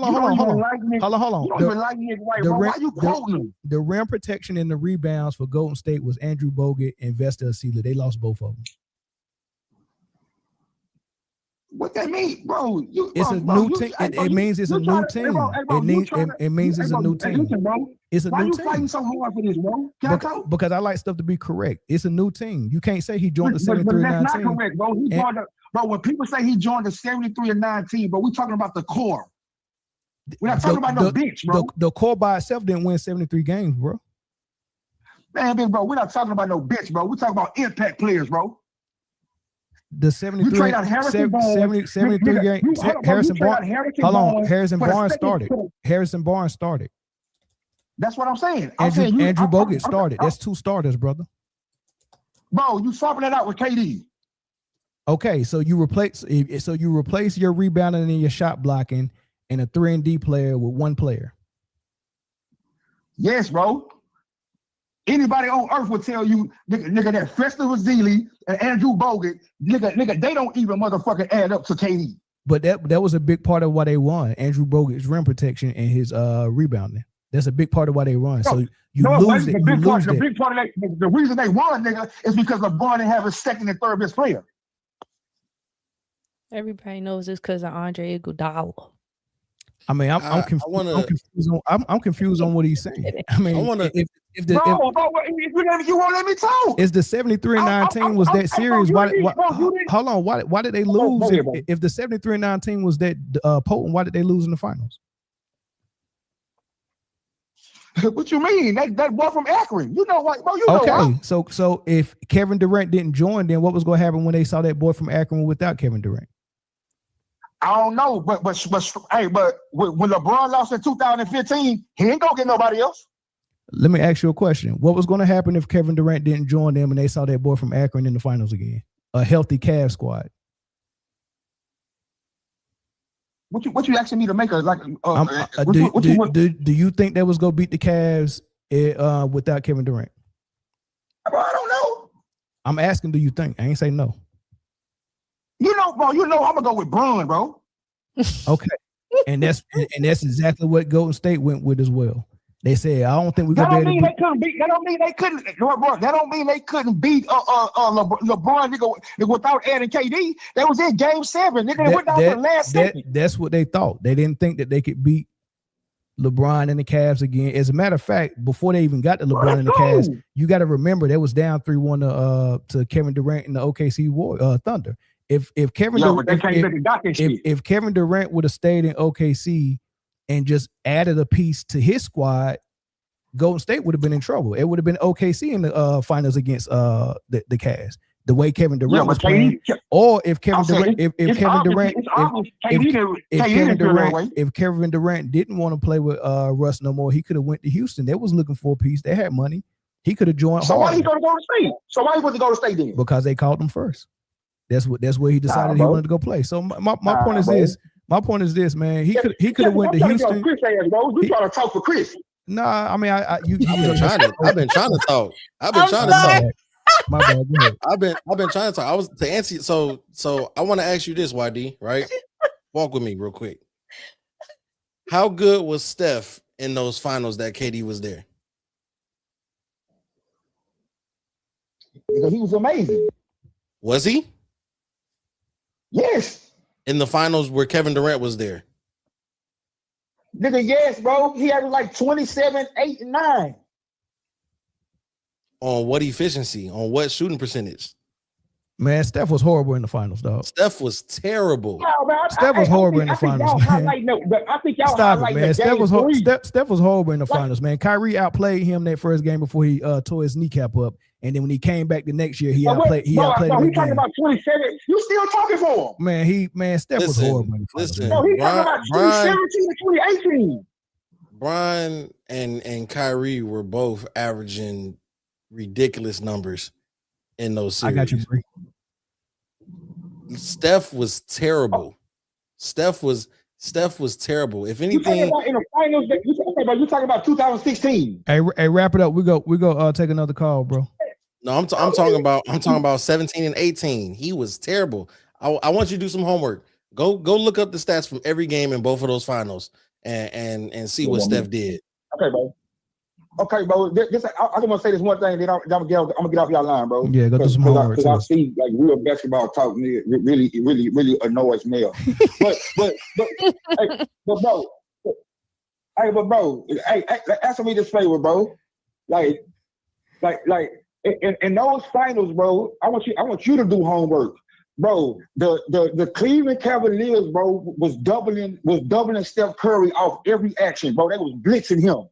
That's the reason why KD was able to play one-on-one, bro, on mismatches. No, you know what it was. No. I refuse for you to get on here and lie in front of these people. Yes. There is tape. There is so much tape of LeBron on KD. There is so much specifically. tape of LeBron not even being confronted by a screen and going over the top of it. So easy to switch before KD even crossed half court. Big bro, play. Big bro. That's because he's playing with Steph and Clay, bro. Hey, so okay. Oh, wait, hold on. You just about to make my point. So the greatest player ever, right? In your eyes, the greatest player ever had to go guard non-position players and smaller players instead of guarding his position and the player that's around the same side. I'm going to ask you a basketball question. On defense, nigga, okay, you saying don't switch, right? What defense should they have played? Man. Bro, how you gonna play man, nigga? Bro, you just exposed yourself. Because how you gonna play, bro? If you play man, with a screener, bro, go to state will leave you dead, bro. That's dead meat. Your original point was that they were doubling. Let me get him. YD. No. Name me on that. Listen to me. On that Golden State team, name me anybody on that Golden State team who is stronger than LeBron. What's stronger got to do with anything, bro? Hold on, man.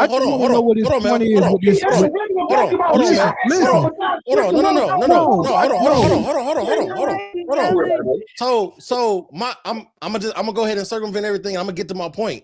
You mean to tell me that this 6'8", 250-pound freak of nature couldn't fight through every screen from everybody smaller than Golden State so he can continue to guard KD? Bro, why listen, bro. Listen to me slow, bro. If if KD got the ball, right? Mm-hmm. If KD wanna just go with LeBron, you don't call for no screen. Just go. He didn't. He actually waved the screens off. No, He waved the screens off.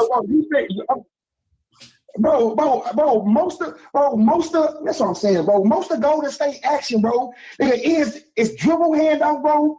Man, don't even worry about it, big bro, because you don't know basketball, bro. And I feel sorry for like you don't understand the game, bro. Because you telling LeBron to fight over a screen, bro, that's gonna leave somebody open. Switching nullifies motion offenses, bro.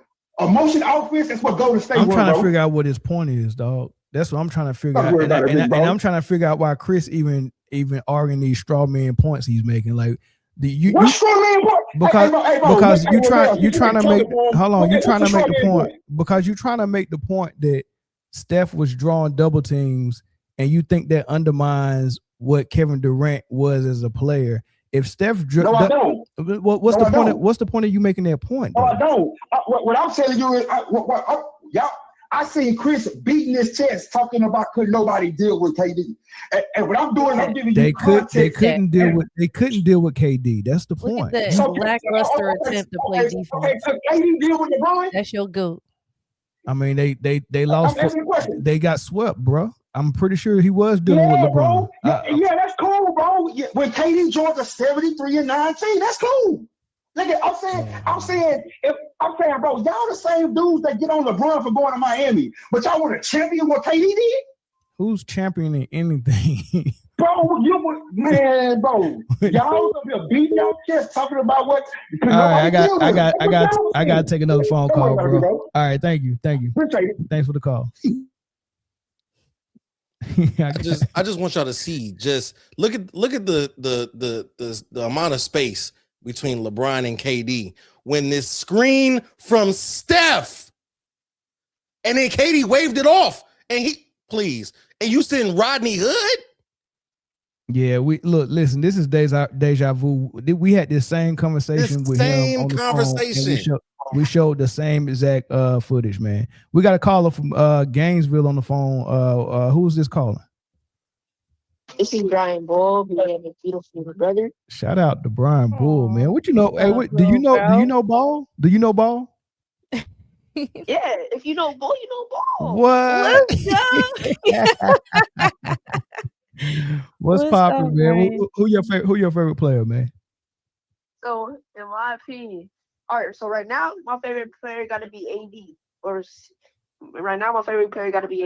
Okay. Why AD?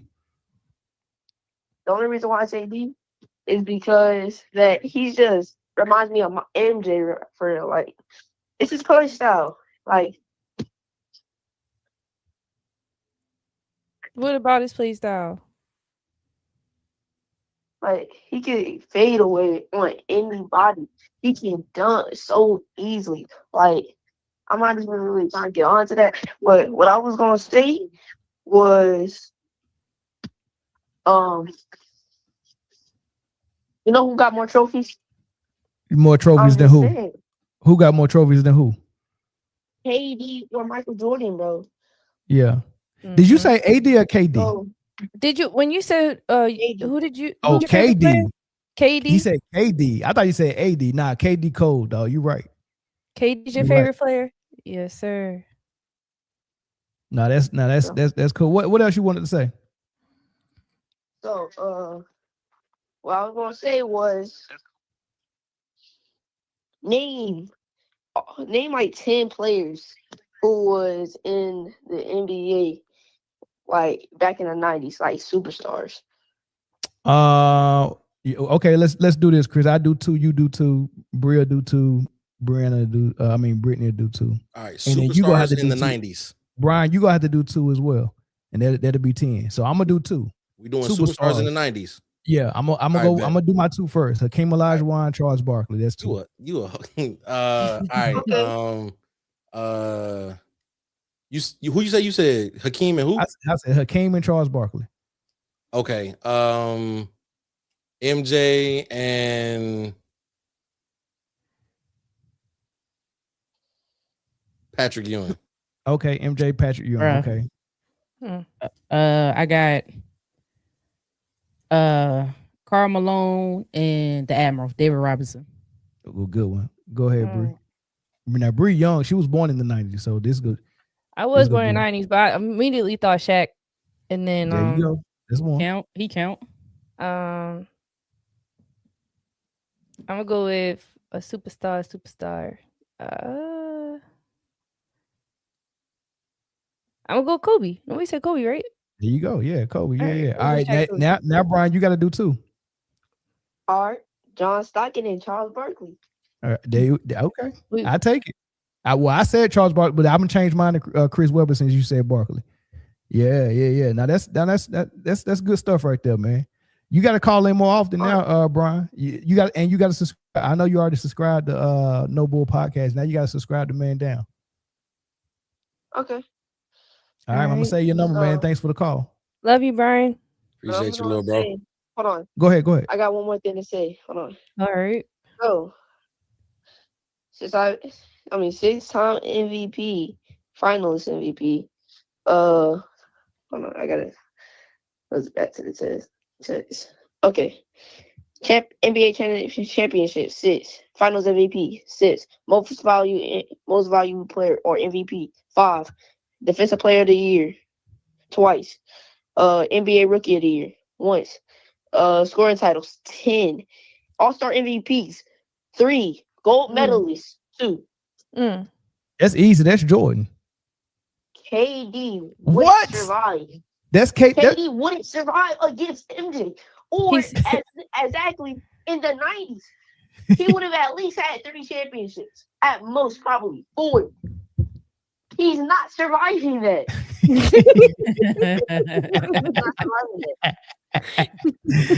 All right, Brian, man. Appreciate you, dog. Hey, make sure you subscribe to us, man. You can call back anytime, big dog. Okay, what's the other channel name again? Man Down Sports. Okay, Man Down Sports. Yep. Appreciate it. All right, Appreciate it. Yep. Oh, he like basketball. I can tell. Yes. He like basketball, man. What you done raised down there, man? Is he hooping too? Yeah, and doing football. Oh yeah, that's what's up. He's such a good young man. He's a so student, I can kind. tell. Yeah. He's very smart. I love it, man. I love it. Brian and Briana. That's dope. Yeah. That's dope. The Bull All right, let's family. move on, y'all. This topic will make y'all mad, man. I was thinking, I think the point guard landscape needs to be shook up a little bit.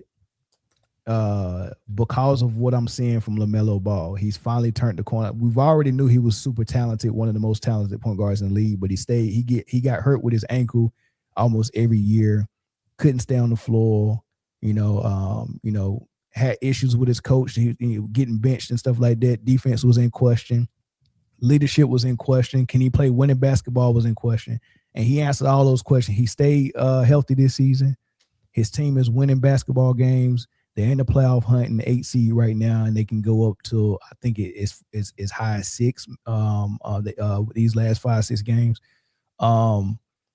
He's playing phenomenal. And I think I got him in my top 5 point guards in the league right now. So this is what we go do. We know number 1 is SGA. We know number 2 is Cade. We know number 3 is Luka. There's only 2 spots left. And we got some good point guards, Maxey, Brunson, and LaMelo Ball. I'm putting LaMelo Ball in that top 5, man. Who's coming with me? Who you putting above? Who's coming with me? It's crazy. It's so many different reasons, but no. Everybody got real quiet. So who are you taking out? It's our question. Yeah. Hey, who we taking out? That's that. I mean, because I'm pretty sure I can. Yeah, SGA, Cade, and Luka are there. They're not moving. Honestly, I got LaMelo over Luka. I got LaMelo at number 3. Okay. You got LaMelo at 3. Yeah, I got Luka at 4. Oh, so you dropping Brunson or Maxey? Yeah, one of them falling out. Hey, Young Disciple said, "How you go shoot?" I don't know who shot. They shot at one of y'all, but Young Disciple said, "How you go shoot your shot and send $2?" Who was hold on. What? Wait, what? What happened? He said, "199." Side note: Briana, you cute. It's ASF, boo. Oh, And a kiss, a rose, and the heart eyes. What's up, Julius Irvin? Shout out to you. Thanks for the $2 super chat, bro. Hey, we accept the $2 over here. The only thing we don't accept is 99 cents. I'm giving that back to him as soon as I see him.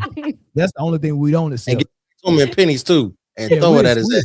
We accept 199, but 99 cents, man, yeah. You better, Bird. You better. I'm about $1. What the heck is 99 cents, man? But yeah. That's funny, Young Disciple. All right. I thought that was a juvenile bar at first. Damn. All right. First off, let's figure out who all are point guards. Yeah, I want to throw Jamal Murray in there. Ooh, I'm sorry. You're yeah, right. That's my 5. So Maxey and Brunson both comes out. Wow. Maxey and Brunson both come out. I got Melo, Murray, Luka, Cade, and SGA. That's my 5. And I can't. I I'm can't penalizing come with you, Luka. I'm penalizing Luka You for the sacrificing defense. the Melo, putting him in there is just a wow to me. I can't come with you, Mel. You on your own with this. Hey, keep watching. Keep watching. I Keep watching. know. I Keep think watching. he's talented as heck, but no, I can't come with you on this. Listen, and I go as far as saying this. If I had my choice, even after that 5, if I had my choice of who I want on my team, I'm not saying that he's performing better than these guys because they're putting up, like Maxey's putting up crazy numbers this season, right?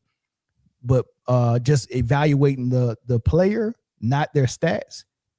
De'Aaron Fox is better than Maxey and Brunson as well. De'Aaron Fox is like that. What is it about Brunson? Can you explain to me why you're putting these guys over Brunson? Because I can see he brings so much impact to the game, and he's one of the most, I think, rare point guards who can do certain things that all these other guys can't do. Brunson is a heart that has to pump and work too hard to just get regular circulation. He's doing too much, and on the stat sheet, that looks phenomenal when you got a guy just doing all of that, but it doesn't. He makes it so freaking hard. He's a 6'1", 6'2" point guard who plays. I mean, he's a scoring guard, and it's very hard to get them points in the playoffs. I like what Melo Ball do better at 6'7", with his size, and then how he is concentrating on distributing, but he also comes back and give you 18 to 24 points and can give you 30 if he needs to. But he don't need to just like, because when Brunson's not scoring, he's not even valuable. Yeah. Like I seen the Knicks when they played the Rockets the other night. If Brunson ain't on a heater, he looks bad, dog. You know what I mean? LaMelo's just better than him, and so is Fox. I see people talking about Halliburton, bro. He did not play this season, y'all. We're talking about people that are current active right now. All right, so you have suited up with your team, and you have put the orange ball in your hand multiple times this season. Yeah, that's what qualifies for this conversation.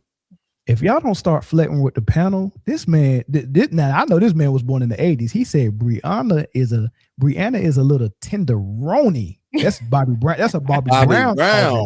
You know what I'm saying? The thing about a Roni, he said a young tenderoni, but Britne is seasoned finest. Y'all is doing some major flirting, but y'all ain't pick it up. He low-key called Britne old. No, he did not. He low-key called Britne old, man. No, he didn't. It was well worded, but he was saying like she her looks are timeless. He gets cool points for that. He found out a way to give both of them their props while also subtly telling us which one his preference is. That was smooth. You gotta keep Britney humble, man. Can't let it go. That Her head already tells big. us the age difference right there in that comment. So, Her head already big. You gotta that tells us how young you are, Chris. Keep her grounded. Bro, you talking about somebody's big head. Maybe not old. Not old. You older. Seasoned is older. You know what I'm saying? Seasoned. Yeah, I'm grown as AF over here. Yeah, you trying to get there. You're grown. You know what I'm saying? You trying to get there. You got a little more Lowry's on you. I'm experienced. That's what I'm going to say. You seasoned. Yeah. It's right. Can we change the subject? Because that's the last thing I want to hear. Somebody been experienced. Nobody wanted to hear that. Nobody wanted to hear it. It's okay to be seasoned. You know what I'm saying? It's okay. Oh no, I didn't mind the comment. But you trying to make it a negative. I'm just saying, like, all right, Zeke. Go ahead, Mel. Let Zeke stand in the corner by himself. I want to hear Bree's 5. I want to hear Britney's 5 as well for point guards. You know, because it seemed like y'all were disagreeing with the Brunson and Maxey thing. So who's y'all 5? And where y'all got Melo?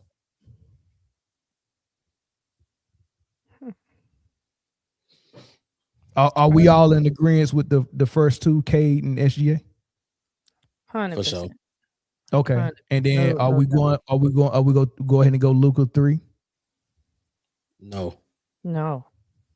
Okay, who you got 3, Bree? I'll put Jamal, honestly. I really like you know what? I'm changing mine. I'm gonna go Jamal 3 for sure. Jamal 3. Are you going Jamal, Bree, Britney?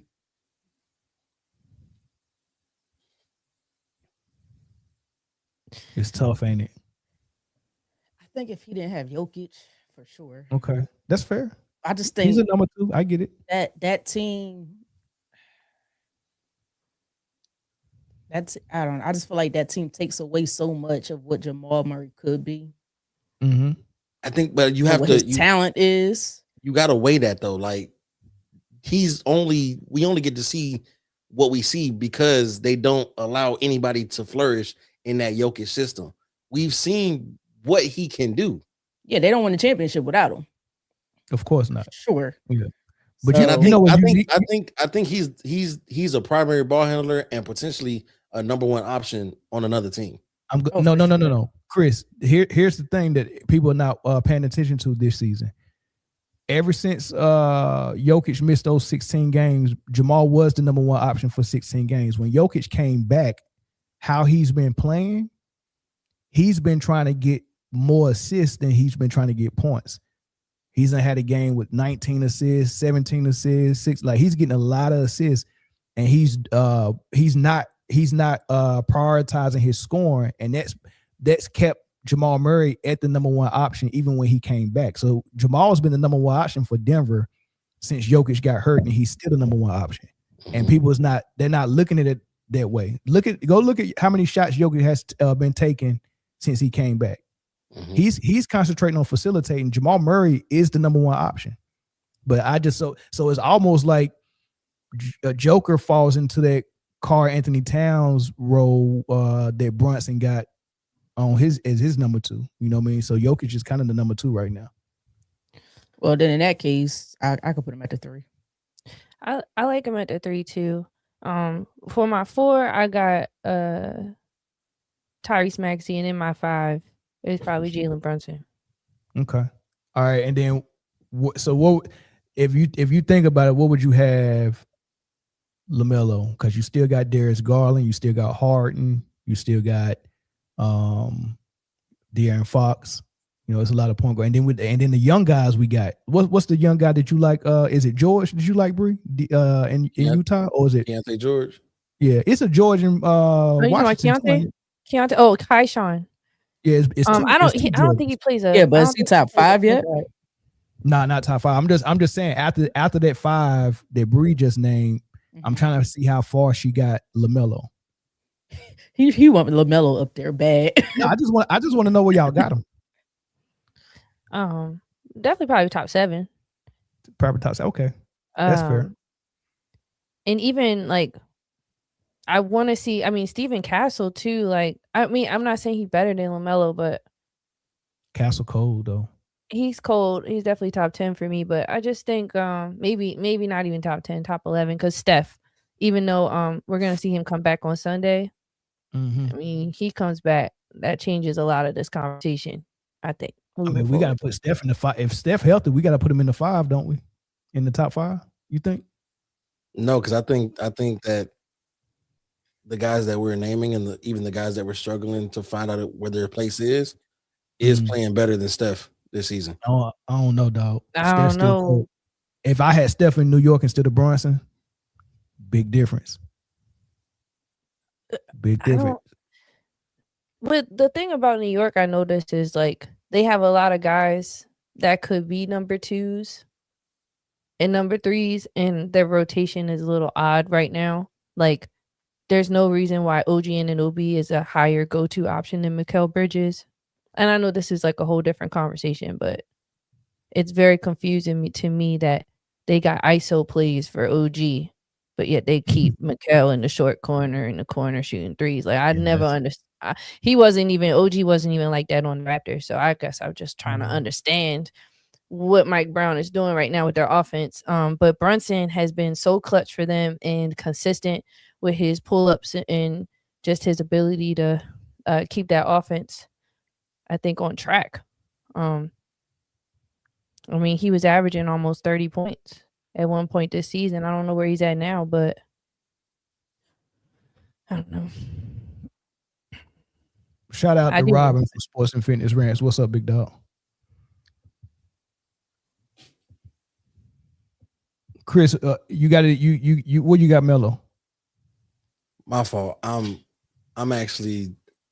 They just released the videos of Gino talking at halftime and Dawn at the end of the game, and I was watching that. What they were saying. So Gino, she interviewed Gino at halftime, and he was like, you know, there were 6 fouls in that quarter, all of them against us. You know, my girls are getting the shit beat out of them, and I got a girl with a ripped jersey, and their coaches all on the sideline ranting and raving and calling the refs names that you don't want to know, and but now it's 6-0 in their favor. You gotta stop. We can't get a foul call. He's like, I'm not making excuses because my team can't hit a shot right now, but this is ridiculous. He's like, come on, this is for the damn national championship, and then he walked off. Now I'm watching. Matter of fact, I'm about to just go ahead and retire, because when they was doing it to them, when Caitlin Clark beat him, he ain't had nothing to say. But I also now there's a majority black team and a black coach. I mean, this the same stuff that Don Staley had to deal with the Clark fans when they was going on their run. Hold on. Everybody's saying she ripped her own jersey. They like, what does Gino talk about? She ripped her own jersey. You get what I'm saying? And I know that's frustrating for Don Staley, man, because she's been dealing with this ever since she been at South Carolina. And created a winner out there, man. Like she getting all of this hate, and it hurts that it comes from the coaches now. It was coming from like outside noise at first and fans, but now that Gino is complaining, like, you did not complain about losing to Caitlin Clark, and they were hosing y'all with fouls. And like it got so bad when South Carolina got hosed by Caitlin Clark's team that Aaliyah Boston was in the post game crying because she knew they got cheated and she couldn't say nothing. And then she had to show up a year later and be teammates with this girl. But dude, they just sat there and cried. Like, I can't even say nothing. It's all good. Yeah, I don't. Dawn still her. She And Philly girl. Dawn represent. From the little snippet I seen, Dawn kept it classy. She was like, I don't know, I guess he thought I didn't shake his hand at the beginning of the game. She was like, I went down there pregame, shook the entire staff's hand. I don't know where he came from with this, but he was like, I get, things get heated in these situations, and she just left it at that. Yeah, but he got too riled up. Like, you jumping in people's faces and stuff like that. That was over the top. Over what? Yes, he needs to sit his old butt down. Yeah, like, and you had people who had to jump in and break it up. Like, y'all gotta stop. Yeah, that is a little weird. And it's a woman. Like, Yeah, that's That was too wise. much. come on, bro. Like, We should jump him. let's be classy, man. That's you keep it can have your qualms, you can have your disagreement, but you don't give no woman face, bro. That's I ain't gonna say it, but y'all know what it is, y'all know what it is in the comments, man. Y'all know what it is. That's He might be jealous because he wasn't considered for an NBA position like Dawn was. I'm still holding on to that, by the way. I'm not letting that go. I really wish she was the Knicks coach right now. Nah, she can only come to one team. Oh, Philly. She can only come to one team. I'll take it, even if she went to the Jazz. And within the next year, we might be looking for a new coach. Come on, Dawn, come back home. Dan Moore not that smart. You think Nick ran his course? She could only come back to one team because when that happened, she was getting crazy interviews about Sixers. What female coaches do y'all think can handle a male locker room in the NBA? I think Dawn Staley for sure. The one shorty for LSU. Yup, Kim Mulkey or Mulkey. Kim Mulkey. Yeah, that's exactly who I was. Her. Yep. I don't really know. Hey, the pro players would love Kim Mulkey, man. They would be laughing at her outfits behind her back and all that stuff. They would love Kim Mulkey, man. I love Kim. I think Becky Hammond too. She just got a little something about her little gangster swag. I know people don't. I know Dom don't like her hoodie coat combo, but I think her personality can handle it for sure. I don't know if her X's and O's. I mean, because she got Asia. Asia just covered a multitude of scenes. No, she do, but Asia was hooping all season. The comeback that they had and then to win the championship, that was pretty legendary. And look how many chips she got under her belt too. That's all. Yeah. So we thinking about 3 of them. Becky's a stretch. But is the league ready for a woman head coach? I'm ready for it. I don't think the league is. Just based on the ratio currently in the WNBA, I'm so glad we're talking about this. First of all, there's no black women in the WNBA. There's one woman who's Indian. Shout out to the Indian culture. But they have no more black women men, in the NBA? they have more men coaches. Head coaches. There's not a single black woman coach in the WNBA. She got fired last year. That was the only one. Oh, shorty from Chicago. From Seattle Storm. Oh, she's from Chicago, but she played. Seattle. Yeah. So you mean Teaspoon, Chris? Yeah, Teaspoon. Now that was 2 years ago. She got fired. 2 years ago. Yeah. Mm-hmm. So right now, and they got more men. It's just it bothers me. I'm not gonna lie, y'all. It really bothers me. You know when Caitlin and that rookie draft class that came in with Caitlin was bringing so much attention to the WNBA. This is before you got on the panel, Britne was on the panel. I don't think Dominique was here yet, but we was talking about it, and we mentioned, I hope that the guys don't start flooding back to, because it was at one point when the WNBA had Bill Laimbeer coaching Detroit, they had Michael Cooper coaching LA. It was a lot of old retired NBA guys coaching the WNBA, and it was cool. And then they left the WNBA. They probably wasn't paying enough. And I was like, man, I hope that now that it's popular again, that the men coaches don't come back and snatch these jobs up from the ladies. And I didn't want that. And it looked like that's happening. But I didn't want that. But it also looks like that the black coaches in general is just not getting represented either, man. So that's another thing. So let me ask y'all another question real quick. It's gonna take time. And Britne, bias aside, right? What franchise can y'all look at in the NBA right now and say would benefit from a Dawn or a Kim or a Becky? In a W? No, in the NBA. What franchise now would benefit from them being head coach? Sixers. Dawn is only coming to the Sixers. Look, Dawn Staley, I don't know if you can hear me, but you know you can only come to the Sixers. Come on back home when you're ready. Maybe the Bucks. Maybe they need a female presence.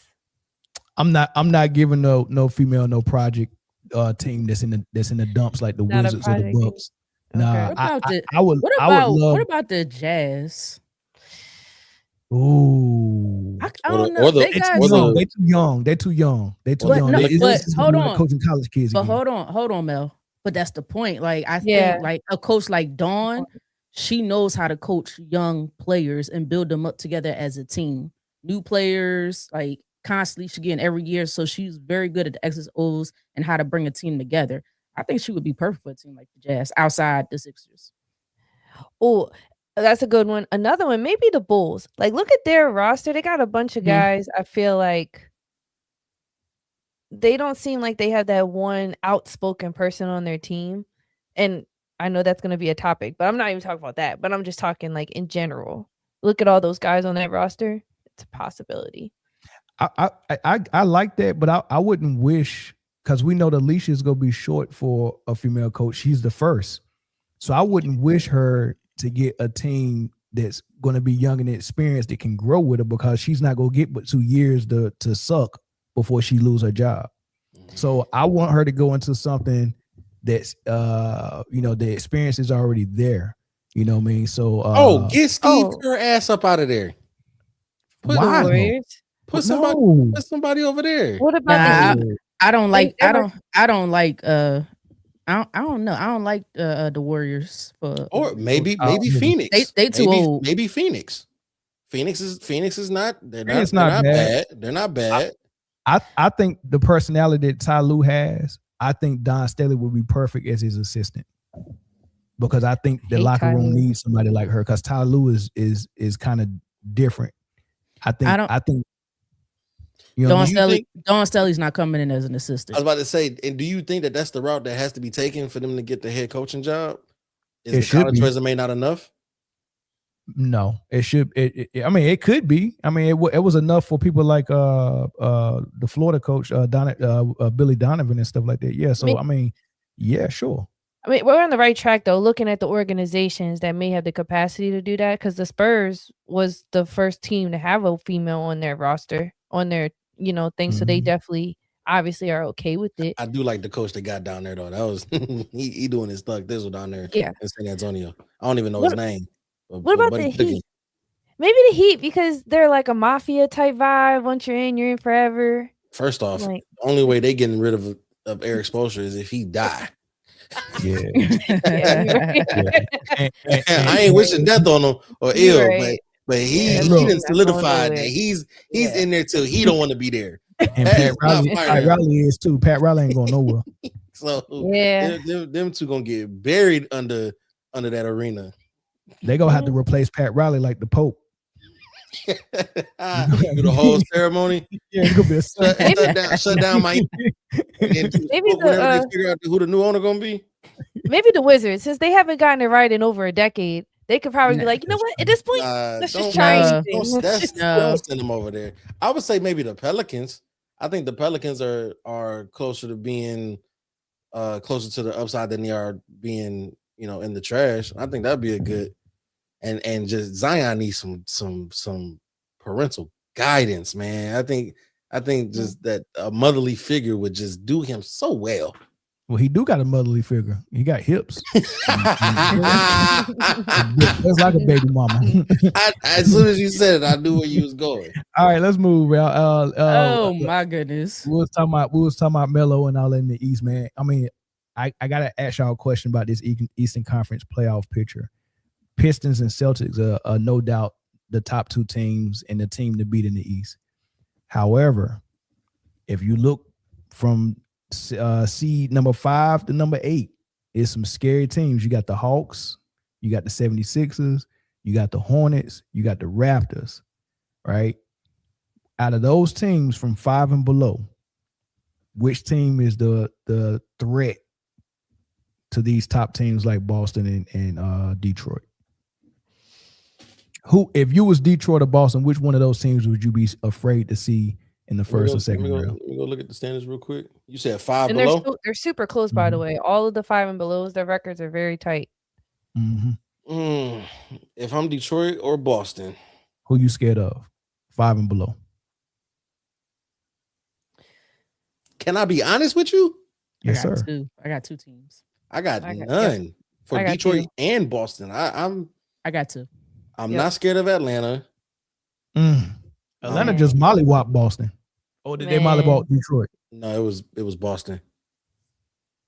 I'm not scared of Atlanta. Kuminga had daggone Brown in the chamber, in the torture chamber. I'm not scared of Philly. Sorry, Britne. Not even with Paul George coming back looking good. No, Paul George's been a difference maker. And woo. We haven't seen him like full throttle since that 25 game. Are we saying scared of as in like complete series upset, can win the series or can steal some games? Can win the series. I'm not seeing anybody here. I think Toronto can still did Boston last year, and just like Indiana did everybody last year. I think Toronto can get 2 games from both Detroit and Boston. I think Charlotte can get 1 from both, maybe 2. Charlotte and Atlanta, the hottest teams in the East right now. I'm not seeing 5 through 10. That's because you ain't watching games. You ain't watching the games. No. I'm not seeing 5 through 10 still a 7-game series from Boston or Detroit. Homework, baby. You ain't watching the games, game. You gotta do your homework. I'm just not seeing it. I'm sorry. Toronto got the best shot to me. I think they can get 2 out of both teams. That's it. That little biasness in there, sir. No, because I'm saying it for both Detroit and Boston. Like I think if Cade doesn't play, obviously it changes things. But even without Cade, they've been doing very well. And Boston is just looking like they're looking like an old version of their championship self almost. You know what I'm saying? So stealing an entire series from either of those teams is a tall task. We seen that last season. Getting a couple games, but I think Indiana had some of the best luck seen in the playoff run in a long time. Well, see, the thing about the edge that the Pistons, I think, have had without Cade is their scrappiness and their ability to be so disruptive. And so you take a team like the Hornets or even the Hawks, I think they can match that level of intensity when it comes to the scrappiness. So then it's just going to come down to efficiency. Can we rely on the Pistons to be as efficient as these other 2 teams have been? It's gonna be a heck of a watch. Britne said she got 2. That's scary for both of them. Well, you know, Philly, one of them. Healthy Philly, yeah, it's a different team. I've been watching them all back together. That's a different monster. And then you got VJ, who's been killing on both sides of the ball as a rookie. He's like this. I don't know. VJ's just got wisdom that is you rarely see, or IQ in such a young player. And then called me crazy. And I know the Sixers killed them. It was close though, but the Hornets, I gotta give Hornets the credit. I didn't want to, but I've been watching them. I did not want to, I promise. But I've been watching. They've been hooping. They've been hooping. LaMelo's still not quite in my top 5 yet. He actually might be right outside. But I'm knocking on the door. He's knocking on the door. But my goodness. I truly do hear y'all. I do. But again, you gotta win 4. I don't see none of these teams stealing 4 from Boston or Detroit. I don't. Especially when 4 of the 7 are played in Boston and Detroit. You got to go get some of those from the home.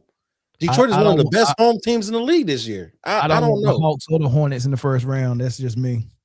And if you want to be real about it, Philly got a bona fide mismatch in Embiid if he's healthy. That's a straight mismatch. There's no answer for Embiid. There's no answer offensively. But defensively, they struggle with having a rotation around them. So they got to have guys like Dominic Barlow in for those cute little 15 to 20 minutes. And then you pull in, you're going to have to play more. They go to their bench a lot, but the Sixers have the lowest scoring bench in the entire league right now. Out of all the teams, they have the lowest scoring bench. So that's my only hesitation with the Sixers. That's because they've been hurt, though. No Paul George was there, Embiid in and out, Maxey in and out. The bench, though. Oh, you're saying because then they're starters, and then I see. And to be honest with you, their bench was in the starting lineup, and their bench was the trash cans at the end of the bench. Right. You know what I mean? So now the starters are back. Now if Embiid's healthy, VJ's healthy, Paul George is healthy, Maxey is healthy. They going full strength into the playoffs. Now they bench can really be a real bench. They're going to surprise a lot of teams. And Embiid is a mismatch. You got to deal with him. And then Paul George and Maxey are both difference makers that can take over a game, and so is VJ. That's and then you got Quentin Grimes off the bench leading the charge for energy. I agree. My thing is the 76ers, the thing I really hope they could continue to work on is the fundamentals, like boxing out. It's like you're going to go up against a team like the Celtics or even the Pistons who thrive off of little things like that. That's what's going to hurt them because they don't. Passion pain. I think if we're not leading the league, we're definitely top 5 in rebounding. And I'm gonna tell you this right now. And if Embiid is healthy and playing, if Embiid is healthy and playing, and we matching up with them, JB is switching that lineup to a double big, and JD and Isaiah will both be starting. And you don't have to rely on Embiid no more. In the past, you had to rely on Embiid with them targeting him, but now he can kind of play the backfield because it's Maxey's team now, and now Paul George can relieve some pressure off him and Maxey and VJ. If they would have kept Jared McCain, that would have been even more. But but with that, they have to rely a lot on perimeter and mid range because the paint is closed. I don't know, dog. I showed you the stats. I showed you the stats of the paint is closed. No, the paint with Embiid ain't never closed if he's healthy. That's just if we run the double and Stu and JD, the paint it ain't gonna be closed. The paint is Britne. It's not. Look at me. But Embiid is. I understand what you're saying because normally I'm with you. But Embiid is too crafty at times. Let one of them sketchers. Let one of them He's gonna have Isaiah Stewart foul out in the second quarter. Right, like he's very cracked. Again, it's all predicated. This is all predicated on health. Y'all tripping. That's the biggest thing. The playoffs, the whistle gets swallowed. The physicality that they got in the regular season, that's playoff basketball. Swallowed up. Have you ever been swallowed up? Swallowed. I'm with you. It's a different ball game now. So But the physicality that we've been playing with all year, and we get into some foul trouble some games, but for the most part, we out here beating down teams, wearing them down with that physicality. Not everybody got to catch up to us. It's going to change. Everybody got to catch up to us. Look, the Hornets, this is one thing I'll say about the Hornets is they some YNs. You feel me? Nah, for real. I don't think they. And we already showed the Hornets what was up, man. Smack the shit out of Miles Bridges' stupid ass. But I ain't gonna lie. What I like about the Hornets, fuck out of here. What I like about the Hornets and how they play so loose. Like, oh hey, bro, y'all know what I'm talking about. Don't do We've that. been wild in the past like 5 minutes. Like you know what I'm talking about. I did not say nothing. We've been wilding for the past 5. Playing loose after being swallowed is crazy. But Britne, you wanted something? You know what? I'm done.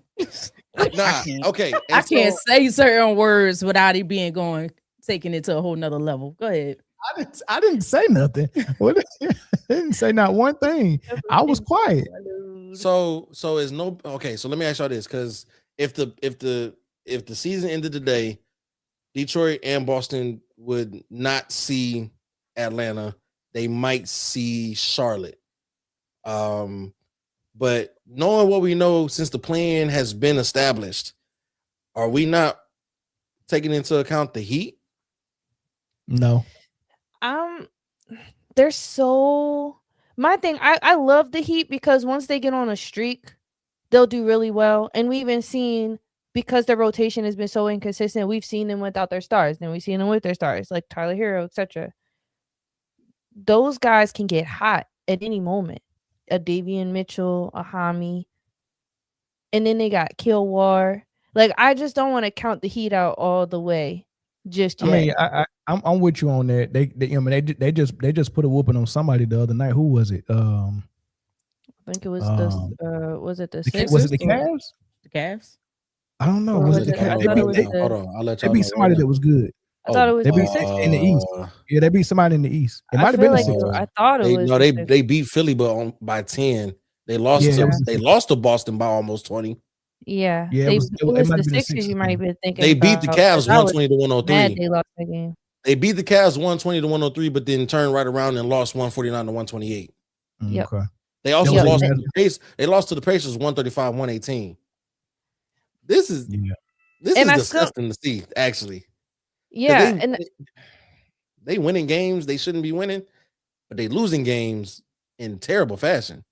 right. This was kind of confusing me, but again, I think that goes to their lineups right now. They're so like I don't know the word for it right now, inconsistent with their lineups.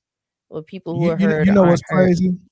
This a little bit off topic, but speaking of the Heat, where is Andrew Wiggins? And the reason why I know where he's at, he played last game, but this is my thing.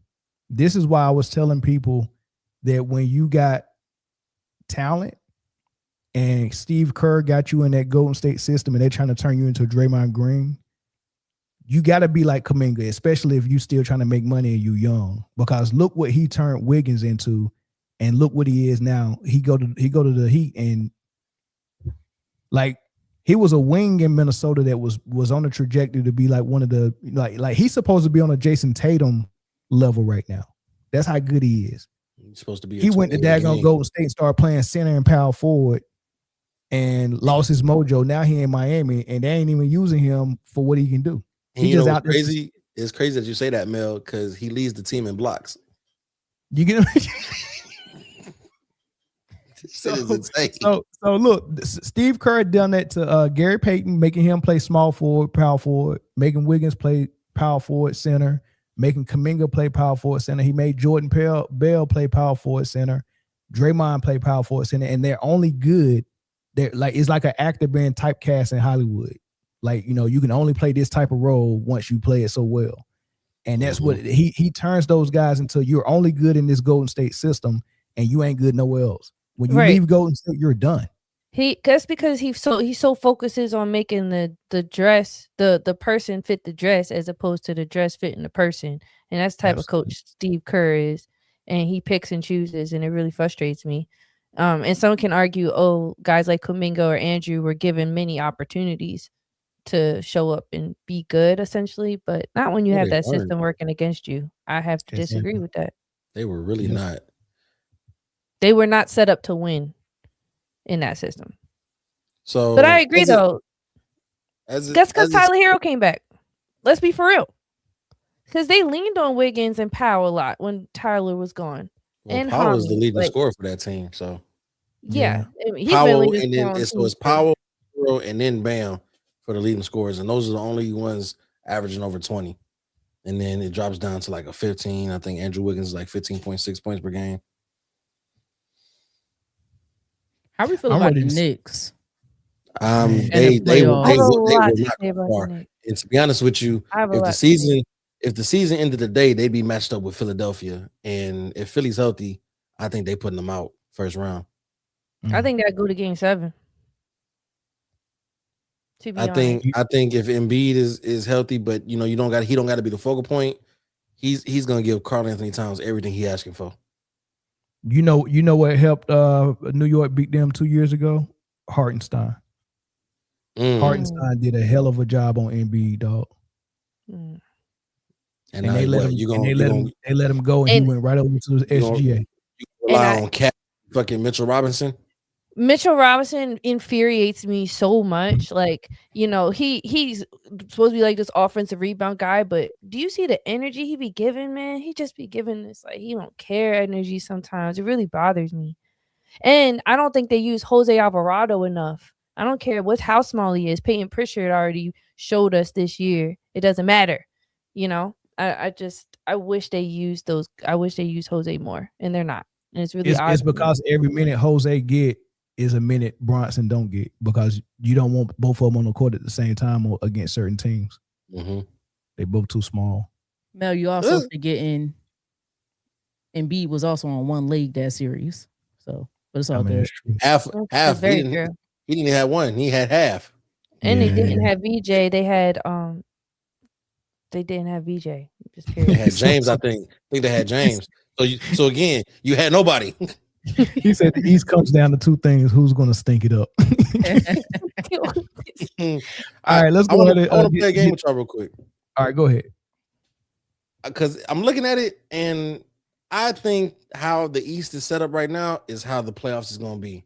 I think Toronto is going to capture the 7th seed. I think Charlotte is going to capture the 8th. I don't have any faith in Orlando or Miami. So if the season were to end today, it'd be Detroit, Boston, New York, Cleveland, Atlanta, Philly, Toronto, and Charlotte in that order. Real quick, quick fire. I'm going to say the series. You say who wins and how many games. So we're assuming the 7-8 seed both go win the playing games? Yeah. Okay. All right. Detroit, Charlotte. I mean, I gotta go with Detroit. Kate playing, right? I'm going Detroit. Let's assume Kate is back because again, there's a week off for the play-in, so he gets an extra week. Hey, we ain't for a good dude. The East and the West giving us from round 1, we getting good shit in the East and the West. Getting really good. I'm not gonna get no work done when the playoffs start. Dog. I'm literally insane, dog. Give me Detroit in 5. Oh, we doing the round. We doing how many games too? Yeah. Yeah, I got 4-1 Detroit. Man, I got game 7, dog. I'm going for the sweep. Detroit with the sweep. Yeah, I was being nice, bro, but I'm going 5. I think Charlotte could get one. All right. Boston, Toronto. Boston. Give me Boston in 6. Yeah. I love Tatum. Yeah, Tatum been on a heater. I got Boston in 6. As much as I love Scotty Barnes and everything he's done in that team, I'm gonna go with Boston. I got Boston in 6. I got Boston in 5. Yeah, give me the sweep on that one. You want to sweep with that one? All right. New York and Philly. Healthy Philly. Give me Philly in 6. I'm gonna say Philly in 6. I'm gonna say Philly in 6 or 7. Well, Joel go miss if they go 6 games. Joel go miss at least 1 game. I think PG and VJ and Maxey is enough. So I'm gonna go Philly in 6. I'm gonna go Knicks in 7. Yeah, that's some bull. Look at her screen. Hey, yo! As soon as that went off, I was like, "Oh God!" As soon as she said that, she knows that's some bull. No, because one thing I think the Knicks are gonna do better is rebound in the little things. They're gonna do the little things a lot better. So yeah, I'm going Knicks in 7. And as much as VJ's good, I have to kind of count his playoff series experience out right now. You know, I always got to factor that in. I'm going defense travels, and he's a good defender. That's how. So and then last one is Cavs and Hawks, the 4-5. Hawks. Hey,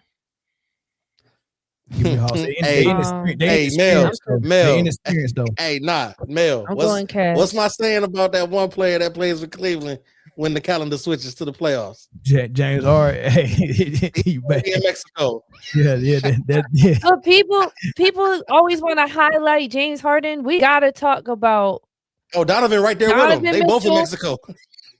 We can talk about Donovan Mitchell them and boys both checked the out. Cavs. Yeah, we gotta talk about Kenny Atkinson too, because neither one of those guys have showed any postseason credibility. Just saying. Listen, every game they got left, I think it's 5 games left in the season, they put another outfit in the bag. And when the season's over with, the bag is in the car and they on their way to the airport. Them niggas is gone. Give me Atlanta in 5. That's hilarious. I'm still looking at the Cavs winning that series, believe it or not. I think we're gonna see a postseason Harden we've never seen before. That's what I'm hoping for. Man. A postseason Spider. We're gonna see it, man. And you know what? I'm hoping to hit the Powerball too. Hey, with James Harden and Mitchell, you got Houdini and Casper the Friendly Ghost on that squad, man. They both go disappear. Are you talking about James and Donovan Mitchell? Oh, okay. I thought you were talking about Evan and Jared. Okay. No, that's gonna be your number 1 and number 2. Mm-hmm.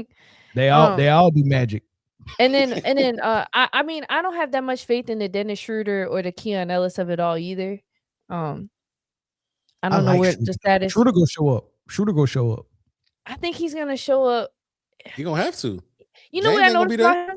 When he shows up, he kind of just shows up as him, and it has nothing to do with the system. Sometimes I feel like he goes off script a lot. Yeah, for real. Does that make sense? What I'm saying? I just really feel like Schroeder goes like, but he takes forever to make a decision. And he that's ain't what scared of the bothers bright me lights, about though. He go show up when they need him. He ain't scared of the bright lights, but they're gonna have to change the Cavs team to the Magic. Cleveland Magic, with all the magic they're gonna be doing with the disappearing acts, it's gonna be crazy. Trust me. Are we doing the West? Are we doing the West, Mel? I didn't answer. I'm with you. No. I do think they get past the first round. I think it's gonna be close, but getting past Atlanta. You think Atlanta's inexperience is gonna get a hold of them? Yeah, I think that's what's gonna get a hold of them. But outside of that, that'll be it. That's gonna be their championship round. Hey, shout out, Jeff, man. If you wish upon a Harden, you just wasted a wish. Listen, y'all, watch, clip all this. We'll come back and see. I'm nervous, but oh man, this is a big bet, Bree. You putting a lot on it because I am. For the last 10 years, we've seen what Harden is in the playoffs, dog. I'm like, golly. Oh, Bree, who'd you go with? I got the Cavs going. I got the Cavs with this one. You know, I'm gonna get Kenny, you agree. Donovan. I'm gonna give them one more chance. I'm gonna give Kenny and Spider. I'm gonna give them one more, and Harden. They get one more chance for me. The thing, I think they get past the first round. I think Yeah, that'll I be agree. it. Yeah, They're not getting after the first round. They're gonna go home. Bye. But I think they get past all. But they fun in the comments. Hey, we're not gonna have. We got 2 topics left. We only gonna have time for one, so we're not gonna do the Jade and Ivy one unless y'all want to. What was the other one? Are we doing the West Coast for Chris's game, or are we just staying with East? Okay. Nah, because time restraints. You know, we at 2:15. We got 15 minutes left to hit 2:30. What was the other? What was the other topic? Kobe. Something Max Kellerman said that was interesting. Want to hear it? I don't care about the Jaden Ivey one too much. Yeah, that was gonna get too deep anyway. Max Kellerman and Rich Paul podcast is diabolical. If you want fluff and scuttlebutt, that is the podcast to go and watch. And the newest scuttlebutt was kind of interesting though, because he was talking about the players that held the title of best player in the league and how long they held it for. And he said something interesting where he said that Kobe only held that title for 3 years. But I give you the whole rundown of what he said. How many players have ever been the best player in basketball, arguably even for one season? You could argue KG was the best player in basketball for a season. Dirk, I think the year they won the championship, Kawhi. And then I think the guy you have the best argument for at least a year is Steph. Here's arguably the best player for multiple years. Okay, I'll do it in chronological order. Okay. Moses Malone. Now, wait a minute. I'm just saying I was born in 1990. Okay, Max. all right. Jesus. Okay, but I'm just telling you, living through the era before Bird took over, okay, and after Mo, Kareem was declining a little, Moses had 2 years. I love him. Listen, I love Uncle Mo. So Magic, he's my guy. Duncan, and KD. Where's Dwayne Wade for at least 1 year? Yeah, you could. Okay, here's the guys. I'll say apologies to them because you could argue it, but I don't think the argument is as strong. Dr. J, Allen Iverson, Dwayne Wade. Now let's get to the guys who, since the advent of the three-point shot, were the best player in the game for 3 years or more. You could say Kareem. However, the more I think about it, the more I think Kareem's in the 2 years of best player, because Moses was coming up as he was coming down. Kareem was the best player right before, he straddled the 2 eras, the pre-modern and then modern era. But strictly speaking, I'd have to take Kareem out because he was already declining a little bit after 79, 80. You're definitely going viral. Okay, I'm gonna have one more layer.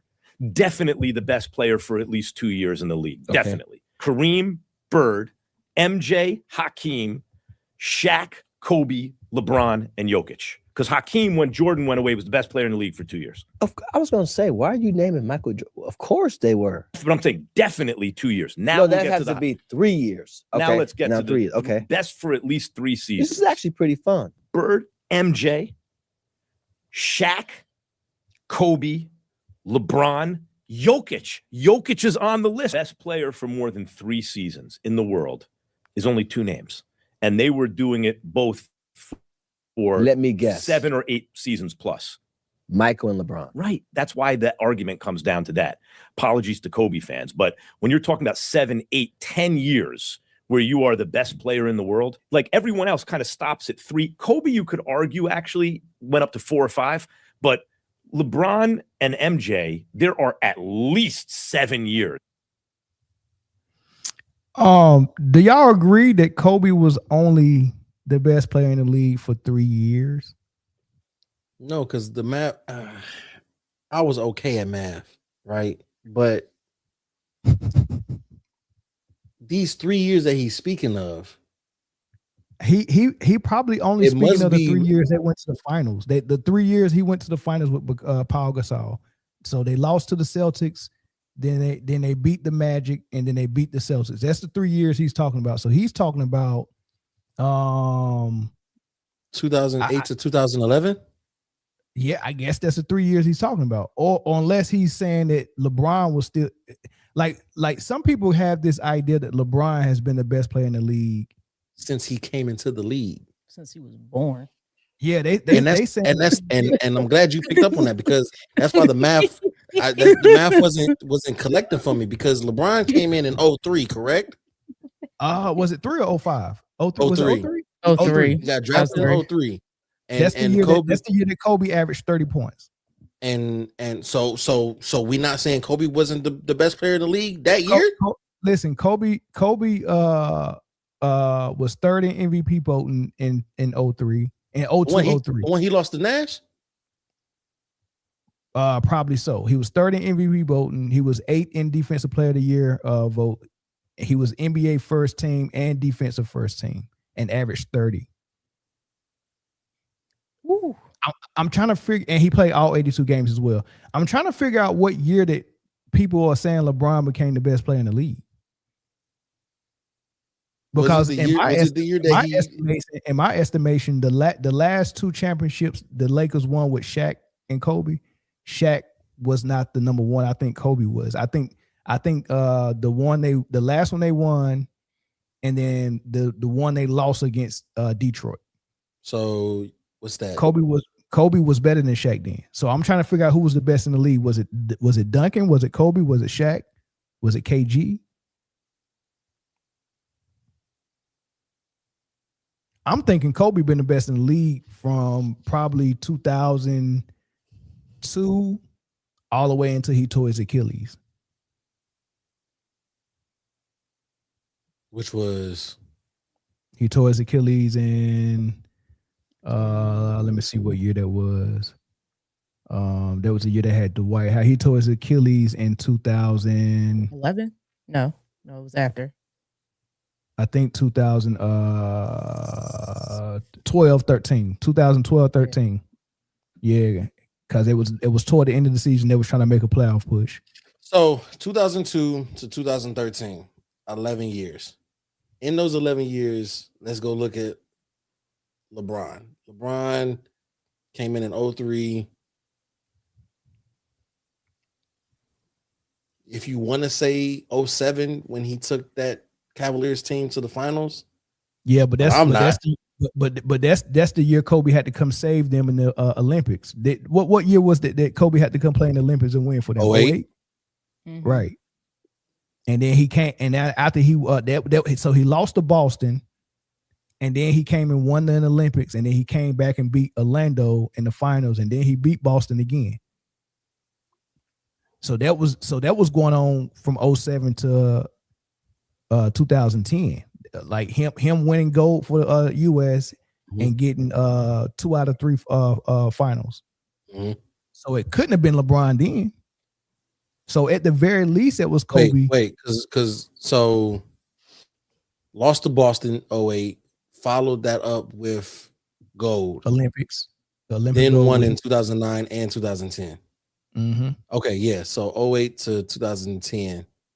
Then he tore his Achilles. Yes. I think he tore his Achilles in 2012, 2013. Okay, which would have been LeBron's first ring in Miami, or second if it was the 2013 season. That was his second championship. I think LeBron became the best player in the league that year when Kobe tore his Achilles. Yeah, I can't see any year before that LeBron was better than Kobe. What you think, Brian, Britne? I personally think this goes deeper than basketball for these people. If I'm being honest, like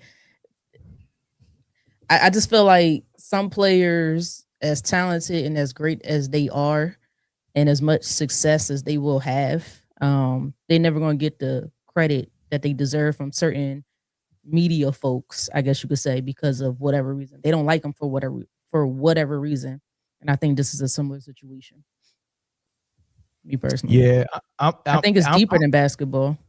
It definitely is, but I'm whatever Max Kellerman's thought process is on this, and he's saying Kobe was it for 3 years and Bron was it for almost 8-9 years. I think it's actually the opposite. I think Kobe was it for 8 or 9 years, and LeBron was it for about 4 years before Steph and KD came in and made it murky and muddy for him. Because I know for a fact KD was better than LeBron in 2012. From the year KD won his first his only MVP. That's when KD became better than LeBron, in my opinion. When did LeBron start that 8 finals appearance in a row run? 2011.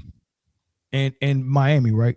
Mm-hmm. So four in Miami, then he four went to Cleveland. in Cleveland.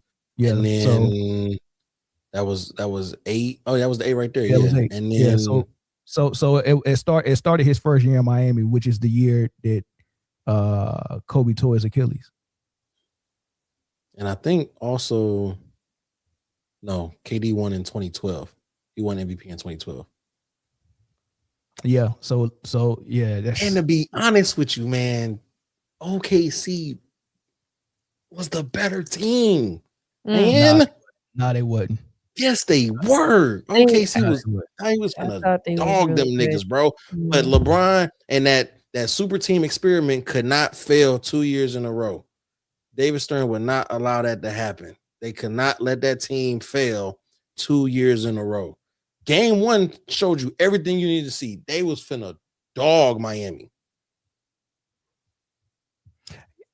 I mean, they probably was playing better than Miami, but Miami had a better squad, dog.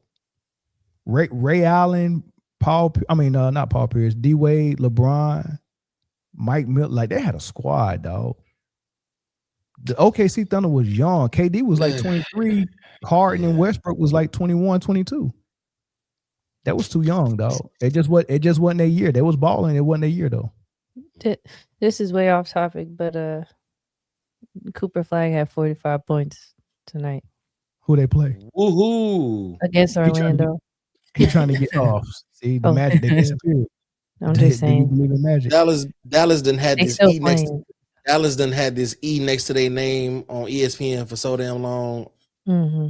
Good job on the 45. Yeah, he trying to get the Rookie of the Year. He gonna get it. Who else? He's definitely gonna get it. I saw a stat comparison. I mean, I know that Khan has broken some records for the Hornet organization and the league overall. But if you look at their stats compared, Coop's eating them up. 45 and lost though. They're losing by 15. Though. They're losing, and he shot 28 shots. So what's going on with Paolo Bench? What's his name? Paolo Banchero. Banchero. What's going on with him this year? I ain't heard much. He had an injury last year, and I don't think he recovered from it yet. And I think he had a shape too. I don't think it has anything to do with the injury. I did see things about him and the coach not really getting along. I don't know. And then the addition of Desmond Bane, I don't think it's just not working. Yeah, and his plus or minus, he's averaging like a negative 700 plus or minus right now, something like that. This is playing fact, man. This is a very interesting point. And maybe that's why he dunked on him so angry, like. Hey, okay, he now has 50 points, by the way. Cooper Flag has 50 points. As a rookie, yeah, he go win it. Come on, yo. Yeah, just this game alone, just go win him the Rookie of the Year. He won that as soon as before he even got drafted. Nah, but Khan was making it tough for him, dog. They was about to split the baby. They was about to give it to him both. I like this comment right here, Mel. Do we take away from that because he had D Wade and Bosh? Him being the best player in the league? I mean, no, because I can still evaluate how good he was, regardless of who his teammate was. Like, was he that good? But was he that good because he had those teammates? No, he was that good. Like, he was that good in Cleveland. He just wasn't better than Kobe, and he knew that. He admitted that. So what they do is try to say Shaq was good longer than what he actually, like, he was the best longer than what he actually was, just so they can undermine Kobe. So they'll stretch Shaq all the way out to 2000.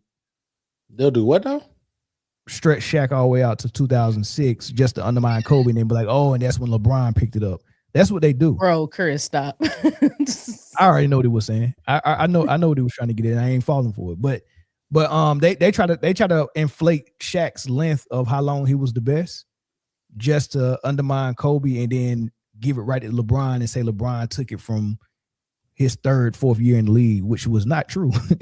he was the guy that the game plan was to back off of him and give him the jump shot in the finals was not the best player in the league. You could not have done that year to Kobe and say back off of him 6 feet, give him the jump shot, and that was going to work. You could not switch your screen with JJ Barea, Jason Terry, or Jason Kidd and say, with no double team, stay in front of LeBron in the finals and him average 17 points in the finals. You was not going to do that. So that you can't convince me that LeBron was the best player in the league until he went to Miami and just destroyed everything. I like this comment right here. They say Shaq was better longer than he was, and they say D Wade was better shorter than he was. Facts. And then conveniently, Shaq wasn't good no more as soon as he started playing with LeBron. But he was phenomenal when he was with D Wade and phenomenal when he was with Kobe. But as soon as he played with LeBron, Shaq was washed. And also D Wade was washed when he played with LeBron.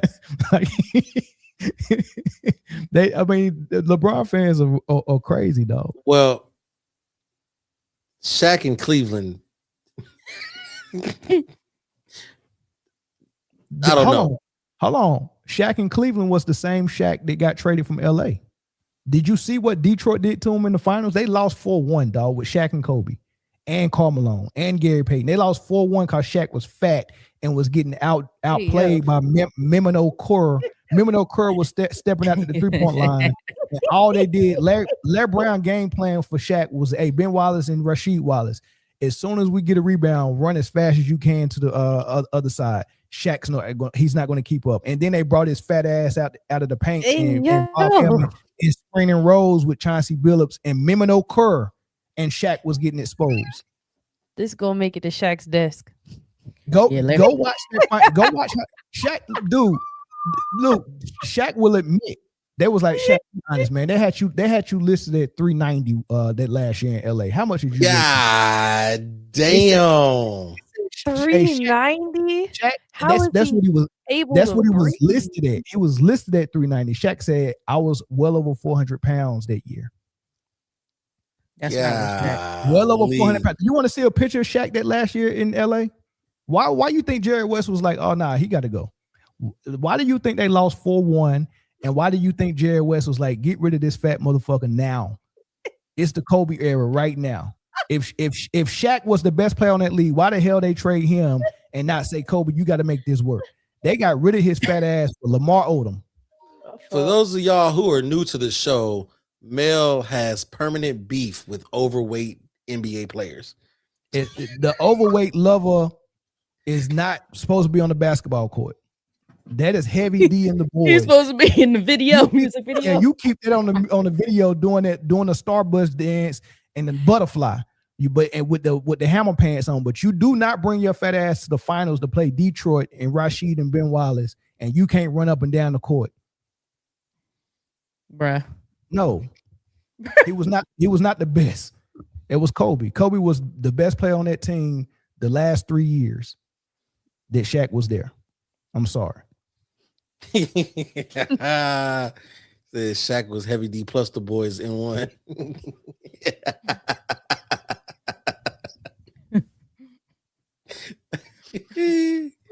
Shaq, come on, man. There's no way you should be playing at 400 pounds. That's heavier than like a linebacker. Yeah, he been holding on to this. You can hear the emphasis every time he say fat ass. Way heavier than a linebacker. He's like, man, he get his fat ass off the this fat son of a bitch. He's fat. That's the type of coaching we need to bring back. Nah, Mel need to go to the NBA, man. He'll have Luka 180 and flying. You're not gonna convince me the big sandwich eating motherfucker was the best player on the Lakers team at 400 plus pounds, dog. Y'all gonna be crushing Ozempic in there. G gonna be spiking their drink. Ozempic. Oh, man. He said this big sandwich eating motherfucker. Hey, yo. Nah, that's way heavier than a linebacker. That's like 200 plus pounds heavier than a linebacker. That's a lineman. Right. That might be heavier than a average lineman. That's a center and a guard. That's a sumo wrestler. Go back and watch that Detroit series, y'all, and y'all tell me who the best person on that team was. Go back and watch. They lost because of Shaq, dog. He was exposed on defense, and when they ran up, when like the game plan was to run. That was their game plan, just run. He's not gonna keep up. That was the game plan. That's crazy. Just watch it, dude. I watched that 4-1 debacle. I was on my first ship in the Navy in Virginia, and I watched that thing every night. And every morning we came back to the ship to work. We was like, "Oh shoot, Detroit about to beat LA." We was shocked, and I was rooting for Detroit because I hated Kobe. I hated Kobe's guts because he embarrassed Scottie Pippen when he was with Portland, and man, he crossed Scottie Pippen up at half court. Scottie Pippen went and sat in the scores on the scores table. That's how bad he got crossed over. He left the camera view and fell into the scores table, dog. I said, man, I hate that little dude, man. I hate Kobe. I hated Kobe, dog. Hated him. He embarrassed Scottie Pippen like that, man. That wasn't right. And he was arrogant, man. He was arrogant. They was cheating for him. Man, that was crazy, dog. But anyway, I'm off my soapbox. I'm glad you got that off your chest, man. Do you feel better? How do you feel right now? You feel good? I don't feel good because people still think Shaq was the best the whole time he was in LA, but all of a sudden, magically, he go to Miami and Wade's the best. You mean to tell me he's on a team with Kobe and he's better than Kobe, but the very next year he's on a team with Wade and Wade's better than him as a second-year player? Like, people got to be real, dog. And he got back in shape to go to Miami because Phil made him. I mean, not Phil, but Pat Riley made him get in shape. The nigga was fat the last 3 years in LA and was complaining. And he was blaming a big toe injury he had, which was a bad injury. It almost retired him. But your toe is hurting because you're carrying 500 pounds on that toe. Begging for his life. It's crazy, man. Oh, man. All right. Y'all got anything else before we end it? I think you said it all, brother. I think you gave us a great soliloquy. That was outstanding. Shaq, if you hear that, come on. That was outstanding, man. You had 24 hours to respond, Shaq. He ain't lying. Y'all go back and watch that Detroit series, please. He don't like fat NBA players, man. He don't. This is just. I like him on stage with the boys, though. Heavy D, the boys. That's where you belong. Nah, they can't move like now that we found love, what are we gonna do? Exactly. Yeah, do that. Oh, I love it when you call me Big Papa or some big pun. I'm not a player. I just crush a lot, something like that. But you do not belong on no basketball court. Shaq was crushing too much. Man, Shaq was drinking Orange Crush every day. That dude was out of shape. Well, he was in shape. He was round, but Circle was in shape. And appreciate y'all. All the engagement. Oh my goodness. It was a good show, man. Good show. Mm-hmm. Shout out to the callers, man. Shout out to YD and Brian for calling, man. Appreciate y'all. Real quick, I think South Carolina gonna eat whoever plays them. Texas look bad. They both, UCLA and Texas, look bad. Oh no, yeah. Dawn about the way South Carolina's defense is. Dawn about to get another one. Mm-hmm. Let's go. Let me see. Mad too. Let's go. Well, UCLA, they was the one they was about to play South Carolina that year when they put that Dirty Debutantes article in the New York Times. It was one of Bro, those. ain't no way. It's the fourth quarter and it's 33-28. Yeah. Damn. And they airballing jump shot, mid-range jump shots. That's crazy. All right, y'all. Thank y'all for tuning in, man. We go catch y'all on. Well, I have a solo show next week, and then we'll see y'all again with the full panel on Friday.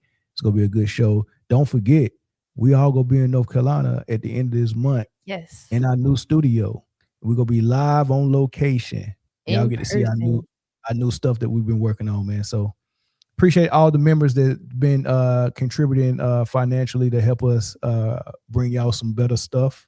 Y'all get to see it April 24th. All right. Peace.